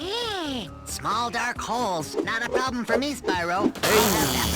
Hey! This game Smart is Dark another Holes, attempt we at like those. Spyro-esque gameplay in a more open-world setting. And you know what? It's not the best open-world game I've ever played, but for Spyro, I think it pretty much nails it. Not only is the open-world idea extremely fluid and well-executed, with tons of fast travel stations and a great map system to show where you have and haven't been, but the world you travel to have some of the most engaging and it's creative beautiful. gliding puzzles and tricky enemies to get by in the whole series. The movement controls are really smooth, the charge is really snappy, and I love that it gallops this time. It even feels so good to just run around in circles and see how Simon's body snakes around behind you. That is great attention to animation. There's no stiffness, no floatiness, no charge jumping, and no hovering. Okay, it's not perfect. Why is there no hover? Can someone get me my cyanide? Hey! Derek, you are way too eager to give me that. I only want what's best for you, man. Yeah. I get it. Oh my god! That is a baffling exclusion. The hover has been a staple for years, and even on the Game Boy Advance. Why has it gone now? The lack of hover makes some jumps unnecessarily annoying. What? You can pull yourself up from ledges? Good for you, matey bubble bath! Everything else, though, is terrific. Gems fall out of baskets and metal crates extremely quickly, and Sparks picks them all up quicker than you can. Seems very, and very even though, reactive. Yes, the hover is gone. The new double jump is a decent enough replacement, and you know what? I also love the way that you can hold the breath button down now and trail the breath attack for a few seconds to cover more area and distance. It's more like a spray than a breath, but it works great. Even better when you mix in the returning additional elemental breaths. You know, And if he unlike farted Exit it out, My it would actually Dartboard, get each breath farther provides distance. a brand new way to attack and puzzle solve that all have their own costs and benefits instead of all being basically the same attack but looking slightly different. Fire is the same as always. Electric can That was so penetrate armor, but disgusting also to needs to look be at. held down for longer to kill anything. Ice freeze is practically everything, but also means you have to charge into enemies after freezing them. And water breath pushes wood. I hate this breath. You might as well have Spyro spit sand on everyone's face. Goobus, I asked you to animate Spyro eating sand, you waste of space. Okay, hold the phone. Who signed off on this character? who is this? No, this isn't a glitch. This is a separate character. It's just another model of Spyro covered in salsa. This is peak character design. I love it. Oh, also, the power-up gates are back for invincibility and supercharging. Always a pleasure to see. This genuinely feels like That a looks good. natural evolution from PS1 to PS2 for what a Spyro game should be aiming to try and do for a new generation. I really dig it. And it has been way too long since a Spyro game has made me go. little mini bosses are look also good, actually or bosses monsters, again. whatever you wanna call them. Bosses. You've got Nasty Nork with his very supportive bra, and he is a little easy, yeah, but he's boss 1 and he puts up way more of a fight compared to Spyro 1 as a final boss. Then there's the Slightest Sea took Woman, us who on is fire. honestly completely pathetic. I'm going to tear you to pieces! But can you please wait? I really need a nap. She isn't a threat whatsoever. Even this mammoth here is more of a danger, and the first time you see him, he...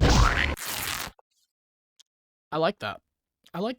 We do. Relax, buddy. Spyro's still alive. We're gonna use that as a thumbnail. Because if he weren't, we'd be going back to a previous save. Oh yeah, speaking of you, this is the first game in the series where we can actually control Hunter. Well, you know, on the ground and not flapping. And I find it really fun. It's basically more of Spyro's gameplay, but with quicker movement, no glide, and a focus on long-range arrow combat and puzzles. It's like a fast-paced Zelda minigame that allows you to jump and climb much easier, and I welcome the switch up whenever it happens. You see this cave behind me? Well, it looks like you're not gonna fit through there. You know what? You're right. I can't fit in there. And that's not all. We also have the new playable character, Blink the Mole, the professor's nephew. Okay. Ah, back in the good old days of wearing the first letter of feel your like name he's on your launching hat, bombs your on feet looking things. like giant suction cups, and for God's sakes, man, put some trousers on! I will admit that these Oh, yeah. aren't the best bits of the game for me, but show I that to don't kids. hate them. They're just...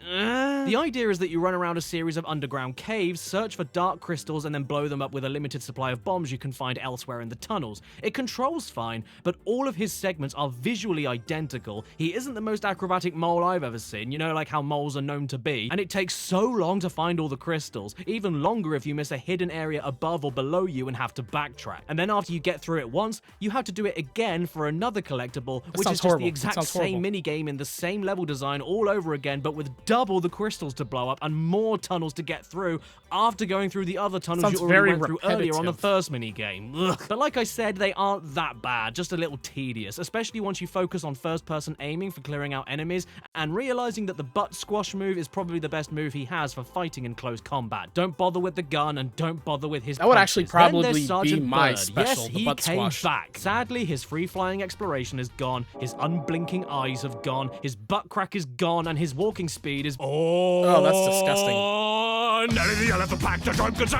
But even though I used to loathe these parts of the game as a kid, because I mean, he's not how he is in Spyro 3. He's not even using his arms to fly. He's not a real penguin. I actually massively enjoy them nowadays because they are this game's version of the classic PS1 speedways, but with the ability to fire locked-on missiles on the targets from really far away while flying another direction to find and hit something else, and drop bombs at the same time to tackle multiple targets at once. There's a new level of front you and complexity below added you. to the These game. are pretty great. I don't mind playing them once and then again with all the targets being rearranged. You are all wrong about this, but I'm insecure about my thoughts and I'd need someone else to agree with me. And luckily, Chadtronic does, don't you? So I lost my deposit because they said there was too much poop on everything, and then... Too right. Then you have Sparks being playable again, and his quality was phenomenal though. Fit into that crack.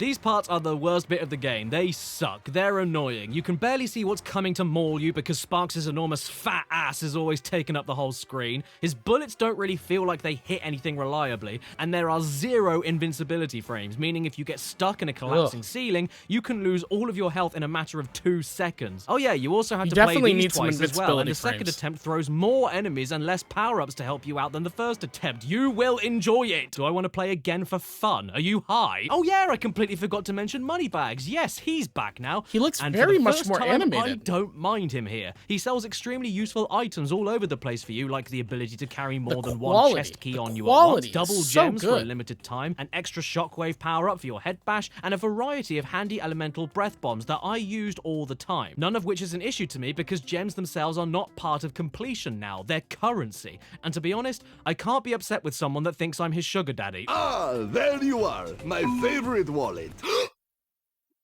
He's a communist! And also, I think he's forgotten my name. Oh, hello. In terms of presentation, I think the game looks incredible even to this day. The character animations are really impressive, it does and look the very soundtrack is one of crisp. Spyro's best. No sarcasm.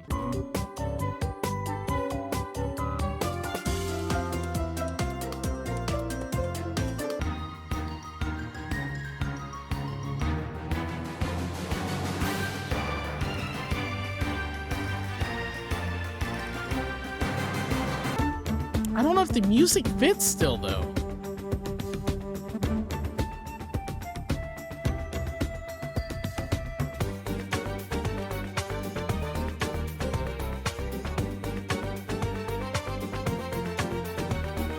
You can't get me to hate this game. Nah, you can't even get me to dislike it, even when it's occasionally really slow and annoying. I have nothing but respect for a game that tells you, ooh, you can't charge on ice, it won't work, naughty, That makes naughty, sense. but it still lets you try it. How sweet is that? I'm not a fish, I'm a dragon. Oh, a sea dragon. Got it. Chicks. I always knew. I feel like that's gonna get people canceled. Cancelling. So you've beaten the game, explored Knew all it. the world, Knew swam it. around looking Called it. very Called it. important. You have to find like Red and the subscribe. I Dragon, called who it. I still can't work out where his name came from. And like the other bosses in the game, he isn't that hard. In fact, you fight him twice in the game. The first time where you can just melt all of his attacks before they touch you, and the second time where he becomes a Gundam. Don't let that intimidate you though, because when you get his own minions to shoot him back, he just stands there and allows himself to die. And in the ending cutscene, he gets put in a bottle and the game stops. Maybe Wow, he that's never an wanted to ending. live That in the is, first place. Unless you collect everything and beat the game 100%. Okay. Which I did. Sure. Maybe there'll be another secret hidden This level one looks or like a something. Whatever pleasant the bonus game is, to beat please 100%. be good. Perhaps we should just turn off the TV for a while. Good idea. Make mine baloney. Make mine baloney. What? I said please! And then we get a credit sequence, which is a totally black screen because I'm playing this on the Xbox 360, which glitches it all out and means you can't even see it. But it's okay. Strange. I mean, who needs to see anyway? Sometimes you just gotta go with where the wind takes you and see what surprises. A car. What did you do that for, Andrew Van? What's that, boy? You have another game for me? And it's a sequel to A Hero's Tale that came out exclusively on the Nintendo DS and is the final game in the original series continuity to come out? Well, burst my balloon. Come over here and give me a kiss. Right, so taking a page from the Book of Kingdom Hearts, Spyro decided to make a story-relevant, canonical, official sequel to his console-based platforming series on the Nintendo DS, and nowhere else. But I don't mind. I can handle it. I'm a stud. It Yes, is but what known does the as game Simon look like? Shrinking Legs, What and this does is the the final game game to look like? feature Spyro as we've known him up until this Hideous. point. The end of the Hideous. classic Spyro continuity. So even though the last portable exclusive was the Cortex conspiracy, where I'm certain that the only conspiracy there was to piss off me, maybe they'll actually go all out with this and end on a high note. Okay, not a bad title screen here. When you look at it like this, at least. But in real life, it looks more like Spyro has a really long weird neck. Vacation can't last forever, you know. Even for you. Bitch, I haven't even had one. I've been trying to go on holiday for 7 games now. Oh no. Is this how fast we're going to move? This looks terrible. For the whole game? What is this? What is this jump? It's not a jump, it's like you're being vacuumed up to the roof. I can't figure out where the hell I'm landing and I can't get any distance with this. Oh, and what's this? I can't glide? What is this game? Oh, hello there, old. You want me to follow you? No problem. Don't make yourself play this whole thing, please. Aha, watch Please out, don't play we've this got whole thing. combat now. That is disgusting. Did you know this game was made by Amaze Entertainment? Well, now I can see why. It's terrible. But I'm gonna calm down and fall asleep for a second. Maybe I'll have a I think clearer I'd head rather in the play the morning. laggy game than this. Oh, it sounds awful. Okay, what is this massive screw-off? What is that thing? What is that? What is it? Ah, get away from me, you eyeball-leggy Johnny! When did this game decide to become Siren Blood Curse? Why didn't you warn me? Oh, wait a second, you did. Shadow Legacy is an action RPG, which is not a thing I was expecting to say today. You explore the world, fight enemies to gain XP, use magic spells, level up, and use the touchscreen to cast spells, which feels completely tacked on and unnecessary, just like a real DS game. And very similar to how this game moves the main storyline onto the DS for no discernible reason, the gameplay is kind of like Kingdom Hearts as well. If Sora went around headbutting everything in place and had a bath in glue, without a shadow of a legacy. This is the slowest and most boring action RPG I've ever played, and I mean that as literally as I can muster. Enter the Dragonfly was slow, but it was at least trying to be faster. Just imagine for a second what this game would look like if it lagged. Playing this game feels like you're stuck with a sleep paralysis demon. You'll be sludging along with it, minding your own business, and then every so often you'll wake up and realize how slow you're actually going, and then Look, I'm just gonna be real for a second. I couldn't stand playing this. Good. I gave it a few hours of my time, but it's just so boring and so uneventful that even if I finished it, I don't think I'd have anything else to add to what I'm saying. There's gotta be I gave someone up that on it. completed Here's a it. condensed version of my playthrough. Wow, I'm charging, and it's still taking a while. Wait, why aren't the rocks breaking immediately when I charge into them? Do you want me to stop moving? You think I'm going too fast? Why aren't my attacks connecting? Yes, this looks completely fine to me. Hang on, what's stopping me from going around this? What's stopping me? You want me to go all the way around to the other side? Looks like you just walked off the Move on, edge. you flu jab! Wait a second, you need magic points in order to There's still 3 people to save. What do you mean, people? They're dragons. I'm saving dragons. Am I playing Spyro the person? Here is a cameo from Brandaniel. What? This concludes the cameo from Brandaniel. You know what? I honestly don't care if the mechanics get better or the story gets better. I am not spending my precious minutes on this earth playing something as slow and as abysmal as this. Don't play this game. That's fair. You could say I'm being unfair, but nope. I don't even know if I want to play the next few games. I just want to get in the car and leave. Why can't I get... Come on, get out! Get off! Get what? What is that? What is this bag-like substance around your Pink poo bag keys? on your keys. Pink poo bag on your keys. Yeah. It's not a bag for pink poo. It's the color of the bag. Use it to pick up your dog poo, or use it to pick up other people's dogs. Pink poo bag on your keys. Pink poo bag on your keys. You look so cool, you might freeze. It's Pink poo almost bag lip-synced on your very keys. well. Oh no, I've lost my keys. Oh, they're where the poo bag is. Walking the dog. Forget Nice a bag. poo bag Put it ease. on your keys. You slag. I'm best friends with my bag. In England, we call this a word you shouldn't say. Pink poo bag on your keys. Pink poo bag on your... Part 4. I've got nothing much else to add here. What do you want from me? Leave me alone! In 2006, everyone was sick of the poor batting average of cheeky platforming kiddie Spyro, so then they hit the reset button and started a brand new trilogy known as The Legend of Spyro, starting off with the appropriately titled A New Beginning, or as it's more commonly known, The Legend of Simon, A Nice Bailiff. This was made by Chrome Studios this time, and I have never played this game before, so do you want to know what I think? It's different, so it stinks. See you later. I'm gonna enter the dragonfly. So now we're not a baby game anymore. We're going darker and way more serious. I mean, But it it looks works so ugly. well with It a looks 3-foot ugly. hedgehog. Why can't it work with a bright purple 3-foot dragon? We're dealing with the origins of Spyro, from his egg hatching to learning the truth about his past. And there's an innocent dragon cursed by a dark master, but we don't realize that until we need to kill her, and all sorts is going on. We aren't in a cartoon anymore, sunshine. We're now in Lord of the Rings. And so who better to get involved in this game than with the Lord of the Ring himself, Elijah Wood. Providing the voice of Simon for the very first time, alongside the voice of Gary Oldman. And I will say this right now, Elijah gives us the best delivery of the no cliche I think I've ever seen. Oh, and who wants to see the newest Sparks? Catch up or give up, Chunky. No! Why does he talk like that? Right, so we've gone from a collectathon platformer to side-scrolling minigamer to action RPG. So logically, we've made the next step to an action-adventure beat-em-up. But now Sparks looks like a DreamWorks and We just Spyro need a looks Spyro like a shooter. drunk. And I will say right now, I don't hate this game, but I don't like it that much either. Yeah? Well, I don't like you either. Oh, Buns, you're such a kid steer. I'm not joking, man. I'm calling the FBI. Leave me alone. I'm busy. No need. I am the FBI. I promise all of you I'm going into this with as open of a mind as I can, but I don't know, guys. The basics are here and they're playable, but there's so many catches and snags I can't get around. Stuff like the upgrade points not having any on-screen indication how much you have, so you have to keep pausing and looking in the upgrade menu to check yourself. I find that the moves are way too slow to come out for how fast the enemies move around you. If you're stuck and surrounded in a group, there's no does way look to like you're quickly just getting dodge out gangbanged of it. right there. And yeah, you can dodge with this weirdly sluggish strafing move, but you aren't going to dash away to safety anytime soon by doing this. Not to mention there's no lock-on, so you can't even choose what target to swap around while you do the strafing. And no matter what you do, you will eventually be overwhelmed by enemies called Fisty Grin Thief. Not that it's a big deal though, because if you die, nothing happens. You just carry on from a few seconds ago.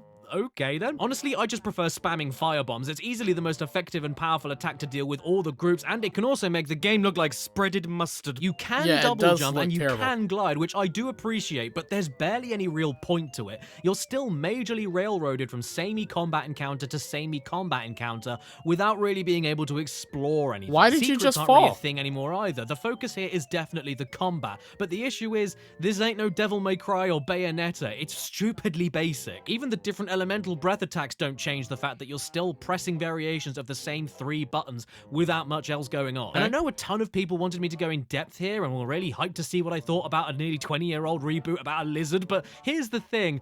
I can fill the video with empty fluff and just talk your ears off, lying about how much I can talk about if you want me to, or I can be honest. And honestly, this isn't doing it for me. It's just too bland. I've got nothing to say about it. It's not as awful as everyone around me at the time made me think, but it is a little bit... meh. Now, I don't mind the new direction here at all, but my issue with it is that A, it's not done that well to begin with, and I could be playing any other hack and slash or beat 'em up that's already better out the gate, and B, it's still Spyro. This isn't what I wanted to play a Spyro game for. It would be like I wanted if you to play made Crash Spyro to play Bandicoot Spyro. the star of 7 Sins. And look here, you can throw all of these pretty storybook cutscenes at me, but at the end of the day, it's still a kid's game about a purple dragon. It's not that deep. Kind of like the combat. Plus, in nearly every scene, Spyro is always like, oh my gosh, what's that? Sparks is always like, hey, what's the deal with airline food? buff And everyone else for a around him is always like, Spyro, Dragonfly. you must seek the strength of your courage with the passion of wisdom, so the darkness can be defeated by the honesty of your loyalty to the... Shut up, you old hog stick. Feeling like a £1,000,000, and I'm out here with my pals. Yeah. I've got 1,000,000 subs. Yeah. So I've got £1,000,000. Yeah. Feeling like a milli, feel like a milli. I want a milli, I have 1,000,000 shoes. And me and... Oh, great. I didn't love a game that had dark epic fantasy overtones in it, and now I've woken up the legendary warrior, Vinegar. It'll take him at least a week to get to me, so I better look at the sequel to this as quick as I can. 1 year later, in 2007, Chrome were brought back on to continue the story in The Legend of Simon, the Empty Niece. And it follows on directly from the last game. The not bad guy possessed by the real bad guy, Cinder, gets saved from Simon. So he takes her home, she leaves one day, and Spyro dies. Oh wait, no he didn't. Now you've got to go and save the world from the moon. No time to lose, hit the road, Jack! And don't you come back, no more, no more. Where did that blood come from? Spyro the Eternal Knight is nearly exactly the same as before, so automatically I know I'm not going to love it, but there are a few neat little additions here. There's added slow-mo that was to a pretty take down cool. animations. That was a pretty cool There's shot. More areas to explore for upgrade material, which is very welcome. There's way more jumping and gliding sections to break up the combat. The elemental breaths actually provide you with different kinds of attacks rather than just different colored variations of the same basic attack. And this final blast move looks cool before, but now it can rip through the fabric of reality and turn Spyro inside out. On paper, I should really get along with this game, even though I still don't like how Sparks looks like the mask and Spyro somehow looks even more oblivious than before. Spyro, your place is here. Your destiny is here. But is it just me, or is this game way harder? Like, annoyingly harder. I don't know. What do you think, Elijah Wood? It's dangerous for her to be outside the temple at night. Why? Oh, yeah, all right. I see where you're coming from. I understand your opinion. I don't know if I'm just exhausted after playing through 12 games up to this point, but I found Eternal Night to be so much harder than A New Beginning, and not in a good way. It was harder than arranging a funeral on WhatsApp. The starting enemies from the beginning of the game do not let up. Everything attacks you relentlessly, and your health drains like a drain. Especially when you get stun locked into a group encounter and they just tag team spam attacks until you're out for the count. This happens way too frequently. You still attack slower than the enemies do, but now the lack of being able to cancel out of a combo or dodge roll to get the hell out of there makes that so much more apparent. And hey, look, they brought back one of my favorite parts of the first GBA game, Season of Ice. Off-screen dogpiling. Yeah, remember that? Isn't it fun? I think the devs knew how much harder this game was than the first, and that's why they put way more health and breath power crystals around the place to help alleviate the beatings, but the issue is the lack of mobility. If you get into a bad spot during a fight, you will not be able to move over to these crystals fast enough before it's game over again. I found myself doing so many pot shots and running away just to survive. And yeah, the ice breath here is much more useful than the first game and does make crowd control a bit more manageable, but it's too little too late, man. I just can't be bothered to see what else the game has to offer me after such an awful first impression. And that's exactly how I felt when I first saw Elvis the Alien, wasn't it? Tell me again. What's your favorite Spyro Shout out to Elvis game? Alien. We definitely watch a lot of his content, and he's got some great You disgust merch. me. And listen here, all right. I love a long cutscene. I'm a rock-solid hard man. Give me uninterrupted dialogue and dramatic pauses all over the place. I can handle it. No, but I we're don't like dealing that. with a story that isn't deep or interesting enough to justify how many cutscenes are piled on here. Sometimes back to back. It's like if someone sat you down and showed you a lore video about Barney. Ooh, I what's already that? don't We want can to play slow it down just the game because at of all the will? cutscenes. Gee, that's neato. I always wanted to turn a Spyro game into Enter the Dragonfly on command. And before you ask, no, slowing the game down doesn't help with large, brutal group encounters that much. And even if it did, the game doesn't slow down around you, you slow down as well. So you're either choosing unfun, unforgiving alleyway mugging or Shadow Legacy on purpose because I just couldn't wait to go that slow again. I have never wanted to stop playing a game as quick as this before in my life. And it's really annoying because I was really enjoying all the good changes, but the rest of it, just not worth it. Nah. It's not worth it, man. You I don't can't feel deal like with it. cheese grating off my fingers for fun. Just let it go. Just let it go. Play I something already else. do that. Let's go. See ya. See, Sparks has already had enough. He's gone. And with no Sparks, that means no more games. So finally, I can do the show that I've always wanted to do. Okay. Roll it. It's the Dead Bird of the Week. Yeah. It's the dead bird of the week. What is this? There's one more, you inbred. Oh no. Oh, Vinegar. Is that how people in the UK pronounce that? Like, it's not vinegar, it's Vinegar? Okay, guys, we're Let me nearly know. there, Let me I know. promise. Dawn of the Dragon on the Xbox 360, also known as Simon Door of Okay, the Door. it's on And the I guess 360, Chrome so it's Studios gotta weren't have some trusted pretty good anymore after graphics, the right? reception of the last two games. So for the final game of the trilogy, and indeed the final game in the whole Spyro timeline, Sierra Entertainment hired a new company to make this one called Air. Time to pop this mummer in and bake it at gas mark 10. Oh god, oh me, oh my, I've got to make another video about these things, haven't I? Okay, here we are, Xbox 360 dashboard. Haven't looked around it for a while, but yeah, it's... Why does he look like that? The story of this game is that Spyro and Cinder are trapped in a piss rock and it's time to let them out, but not really because we're also going to trap you again. Why did you let them out? Okay, so right out of the gate, the game So you can use them looks before and they were runs useless. amazingly, actually. Is that a dodge roll? Oh shit, son, it's a That's a dodge real roll. one. And what's this? Way Why more does crowd Spyro look control so attacks and beefy? area attacks to clear Looks out like he enemies. grew up. You can grab enemies now for extra combo potential. Holy shit, is Spyro eating that guy? Spyro can fly. Fly? What? Yes, Spyro can fly. Gusts of wind to stop you from flying everywhere you want? Yes! Yes! Quick time events? Well, you know how... Oh my god, is that Hunter? Hunter! Hunter is back! Oh no! He doesn't look, sound, or feel even vaguely like the same Hunter from the last games, but I don't care. That graphics somehow look makes phenomenal. the game good. Why didn't you tell me about this, Salty DK Dan? What? Yeah, I thought so, bastard! What's this? A vat of extra platforming challenges based around gliding and climbing to reward you with hidden upgrade materials all over the place? Character looks switching for really good. entirely new elemental breath attacks that can be used for combat and way more puzzles to solve? And it was then that Caddy realized that this whole time he had a diabetic coma. Wow, this game is... What are you doing, Dawn of the Dragon?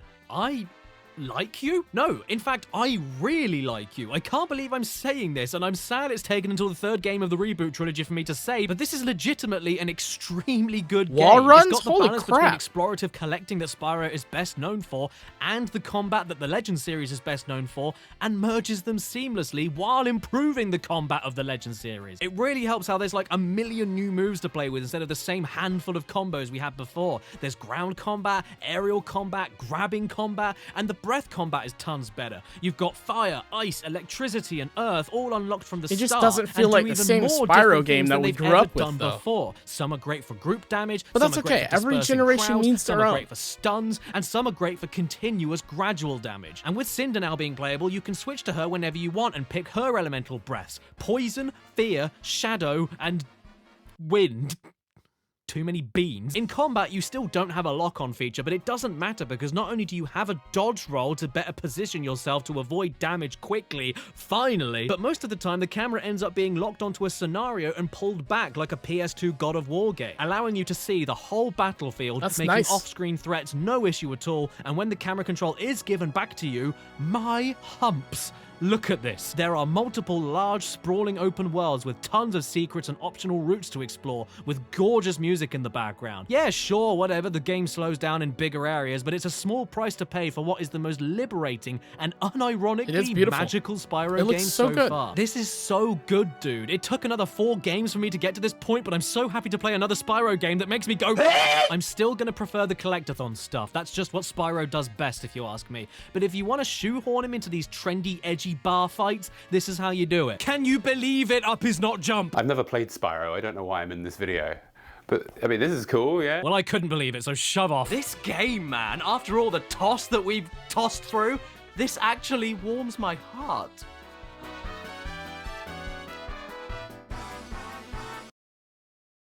Am I dead? There's no time to die! Ah! Hi. I'm Long Dennis! Oh my god, that looks How are you doing, terrible. Long? Well, you know, I'm just being long! Can you How did you get find a out? But shirt that before long? I go, it's time to play! In one hand, I have another game for you, and in the other, I have the Wetty Betty! I don't want to play. Can you please just give me the... Here we go! Stop being long for 1 second and please just give me the... Oh no! You're out of time! Get ready for the Wetty Betty! His arm stretches so far.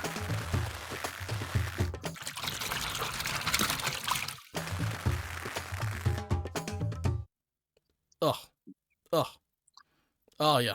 Right in the mouth. Well done! And for being such a good sport, have a bottle! Oh. And here is your prize! Skylanders? Okay. Skylanders. Long Dennis, I never want to see you ever again. Oh! Yeah, I know. For most normies, Spyro ended as a series in 2008 with Dawn of the Dragon. But no, mate, if you want to call your game Spyro's Adventure, you're damn sure going to make it into a video about Spyro games. Released in 2011, the first Skylanders game was, at least originally, the Skylanders yet another Gotcha game for Spyro mobile reboot was for a much younger better, crowd. but and the best way to go it just about that is lacks by so turning much. the adorable little boy into a vampire French bulldog.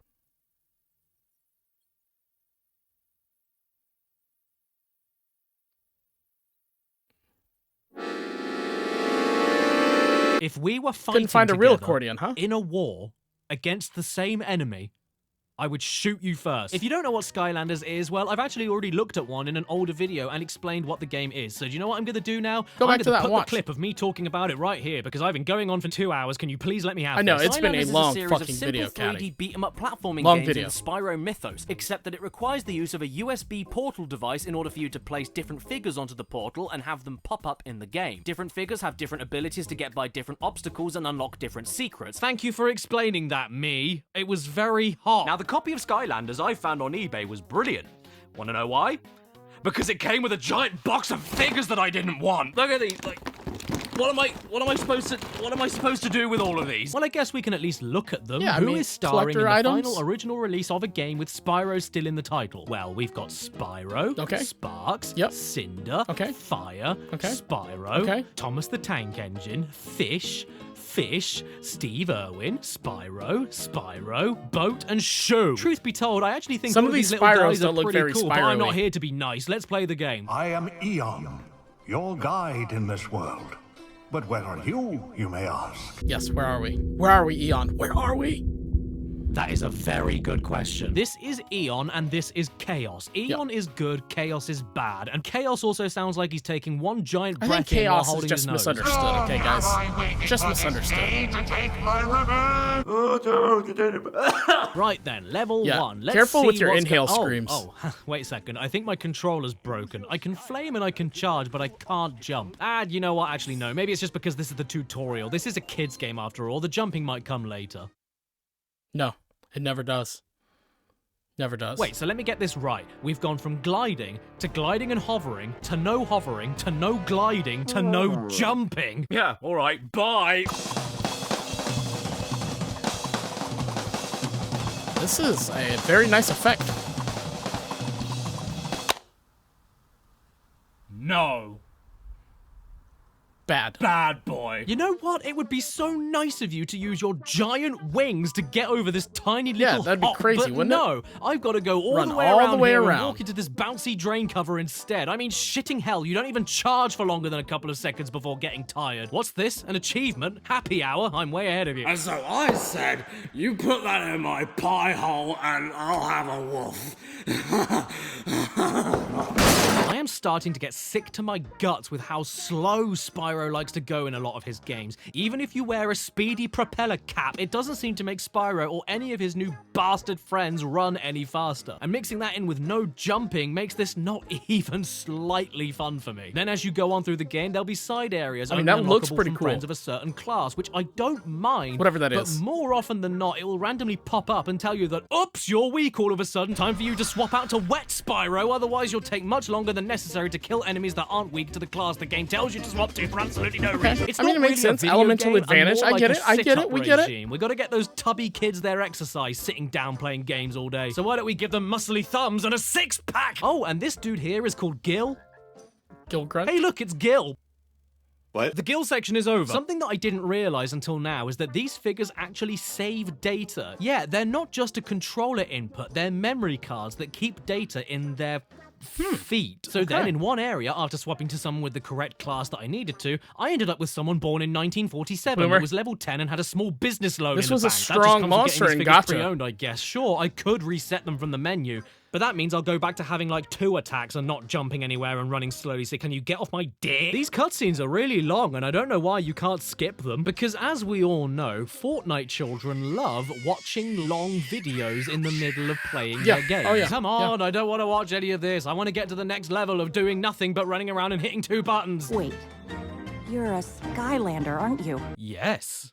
And you're a golf club, aren't you? Sorry about the That lead is a balls, fair Hugo, comparison. But we were able to rescue Callie. Hey, Peter, remember the time we saw Spyro the dragon? And I was a freak! I know what you're thinking. Surely this isn't all you do in the main game, is it?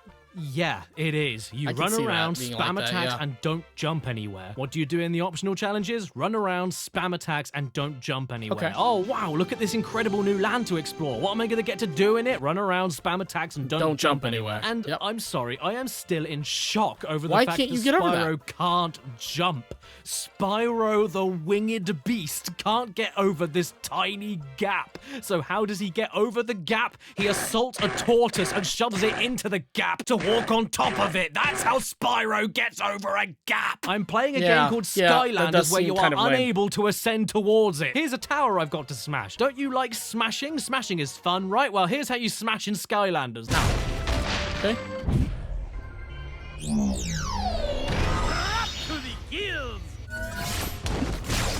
You had to switch characters?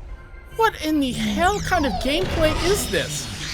That is such a waste of time. I would never play this game. even when you get to something completely different, like a turret section. In A Hero's Tale, the turret sections were frantic, extremely fast, challenging, and honestly, I kind of enjoyed them. But here, you...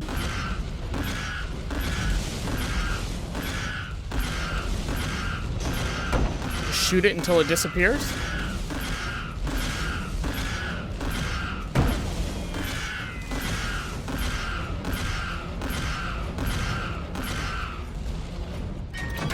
Please understand, Did we win? I am I don't not know. looking for much.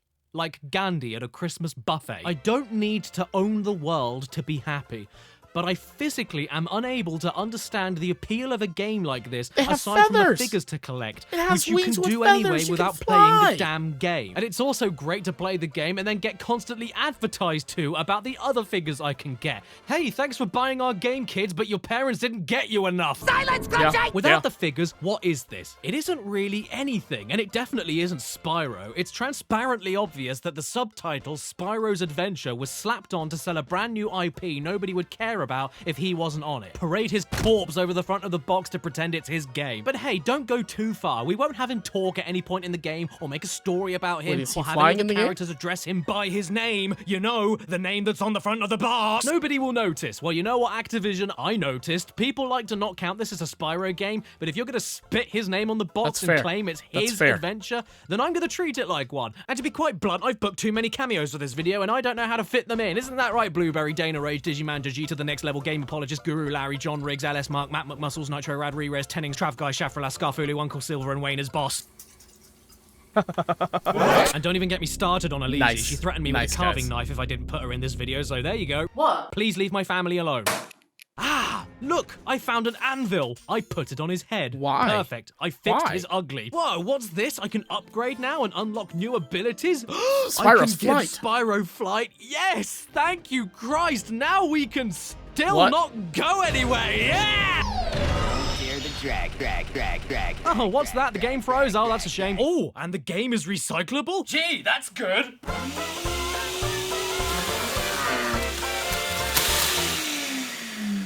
I thought money came out of there, like he just I wasted his did money. it. I saved the trees. So that's it. 10 years later, after I said that I would do it, I finally made a video about all of Congratulations, Spyro's main games. Caddicarus. Happy million subs. Happy Out million of the subs. 14 games I played for this video, sadly, I ended up only liking / loving 6 of them, less than half. But does that make Spyro a bad franchise as a whole? No, you just gotta play the good games. Not at all. Just gotta play the good because games. I think that the good stuff is so good, it vastly overshadows the that makes bad. sense. That He is makes a sense. dragon of quality, not necessarily quantity. And to be fair, it does take a lot for something to make me... And you know, there's definitely still a market for Spyro to come back. I mean, we all saw how great the Reignited trilogy was, for the most part, so I'm not against giving him another shot. I mean, Christ, if Cash Banuka can get an official, proper 4th game 20 years after the 3rd one, why can't Spyro? And yeah, that's exactly why I think Caddicarus would be a really good addition to Pokemon. I couldn't have said it better myself. Actually, yeah, I could. I don't think it would harm Simon by giving him a proper 4. That isn't this. But for now, the only question I want an answer to is, what do I do with these? Give them away. Sign them and give them away to children. Well... Ah, bonjour everyone! It's me, the chef, Sandwich! And you just caught me in the middle of reading the Pooh cookbook. The Pooh cookbook. Very disappointing. 2 stars. No shit in it. But today I also have a new recipe to try.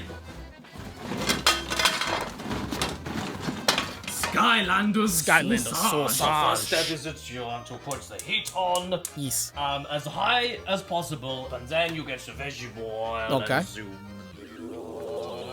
While they're waiting for everything to start cooking properly, you can also take your portal and you can put it on the stove like that, and then you turn it over every so often and until it's brown on both sides. Once you start seeing all of the people's faces coming off like that, you know you're on the right track. Oh dear, looks delicious. steamroller. Oh, the faces will start peeling off, and then the wings will actually become flappy. Oh, this is the most important part of the recipe, when you have to get the delicacy of the shark properly cooked, because I caught that from the water. Yeah, I understand. That's where sharks come from. I'd say that's a marked improvement there, yeah. We didn't really like his face, so we just thought blank slate, you know, we can just put a new face on him now. Now it's starting to smoke, that means that we're really getting going now. So as you could see, like, his arm came off and attached itself to his other arm. Easy peasy, the fumes make me wheezy. Yeah, I can believe that. I can believe that. Off. Hello, feet. Hello, but it's not worth it if it doesn't kill you. Or what used to be a lady. Spyro is going... Oh, he's bronzing. Look at that. He looks like some sort of special gold you find in the mine. I'm very happy with how this is all going a mine of so craft. far, but, I mean, God, don't do this. It's... Those are some nice bananas in the background. Oh, hey, shout out to Pepsi. 50-50? That kind of looks like... Is that bread? Yeah, it's bread. I'm feeling sleepy and my mouth tastes of coins, so I'm going to pass you on to my sous chef. Aha! Bonjour, everyone! It's me. He's got a bag of M&Ms on the counter. Pizza! We have to cool it down with the water, and then eventually, after it's swum around in its nice little pond scum, we have to pick the best pieces to put in the sausage. And then, sadly, all of these pieces here, even though it's very high quality meat, it's all kind of congealed together. And that happens. That really happens with good quality food, you know? I'd probably serve that up with some onions and mushrooms and have a nice steak. But we can at least put Spyro and, what is that? Tree in there? Tree? Yeah. Now, we have to do the most important bit. We have to get our sausage Tree links provides out. the vegetables Just to like your here. meat. Luckily, they come individually wrapped for your convenience. We go, wah, and then we unravel it. Look at that perfect little sausage skin. Put Simon in there. He's not wrong. And I'll He's not also wrong. put in the lady's feet. I'll put that in there as well. There you go. We have Skylanders sausage. Ribbed for her pleasure.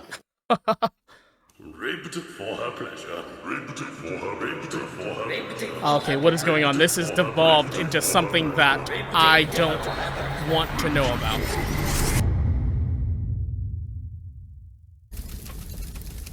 That was Caddicarus' The Legendary World of Spyro games. I think his comedy was much more on point this episode than any of his other episodes that we have seen. Congratulations on your 1 million subscribers. You definitely deserve it. The work is there. If you guys enjoyed my reaction to this content, let me know. Hit the like button, hit the subscribe button, come be a member of the royal family.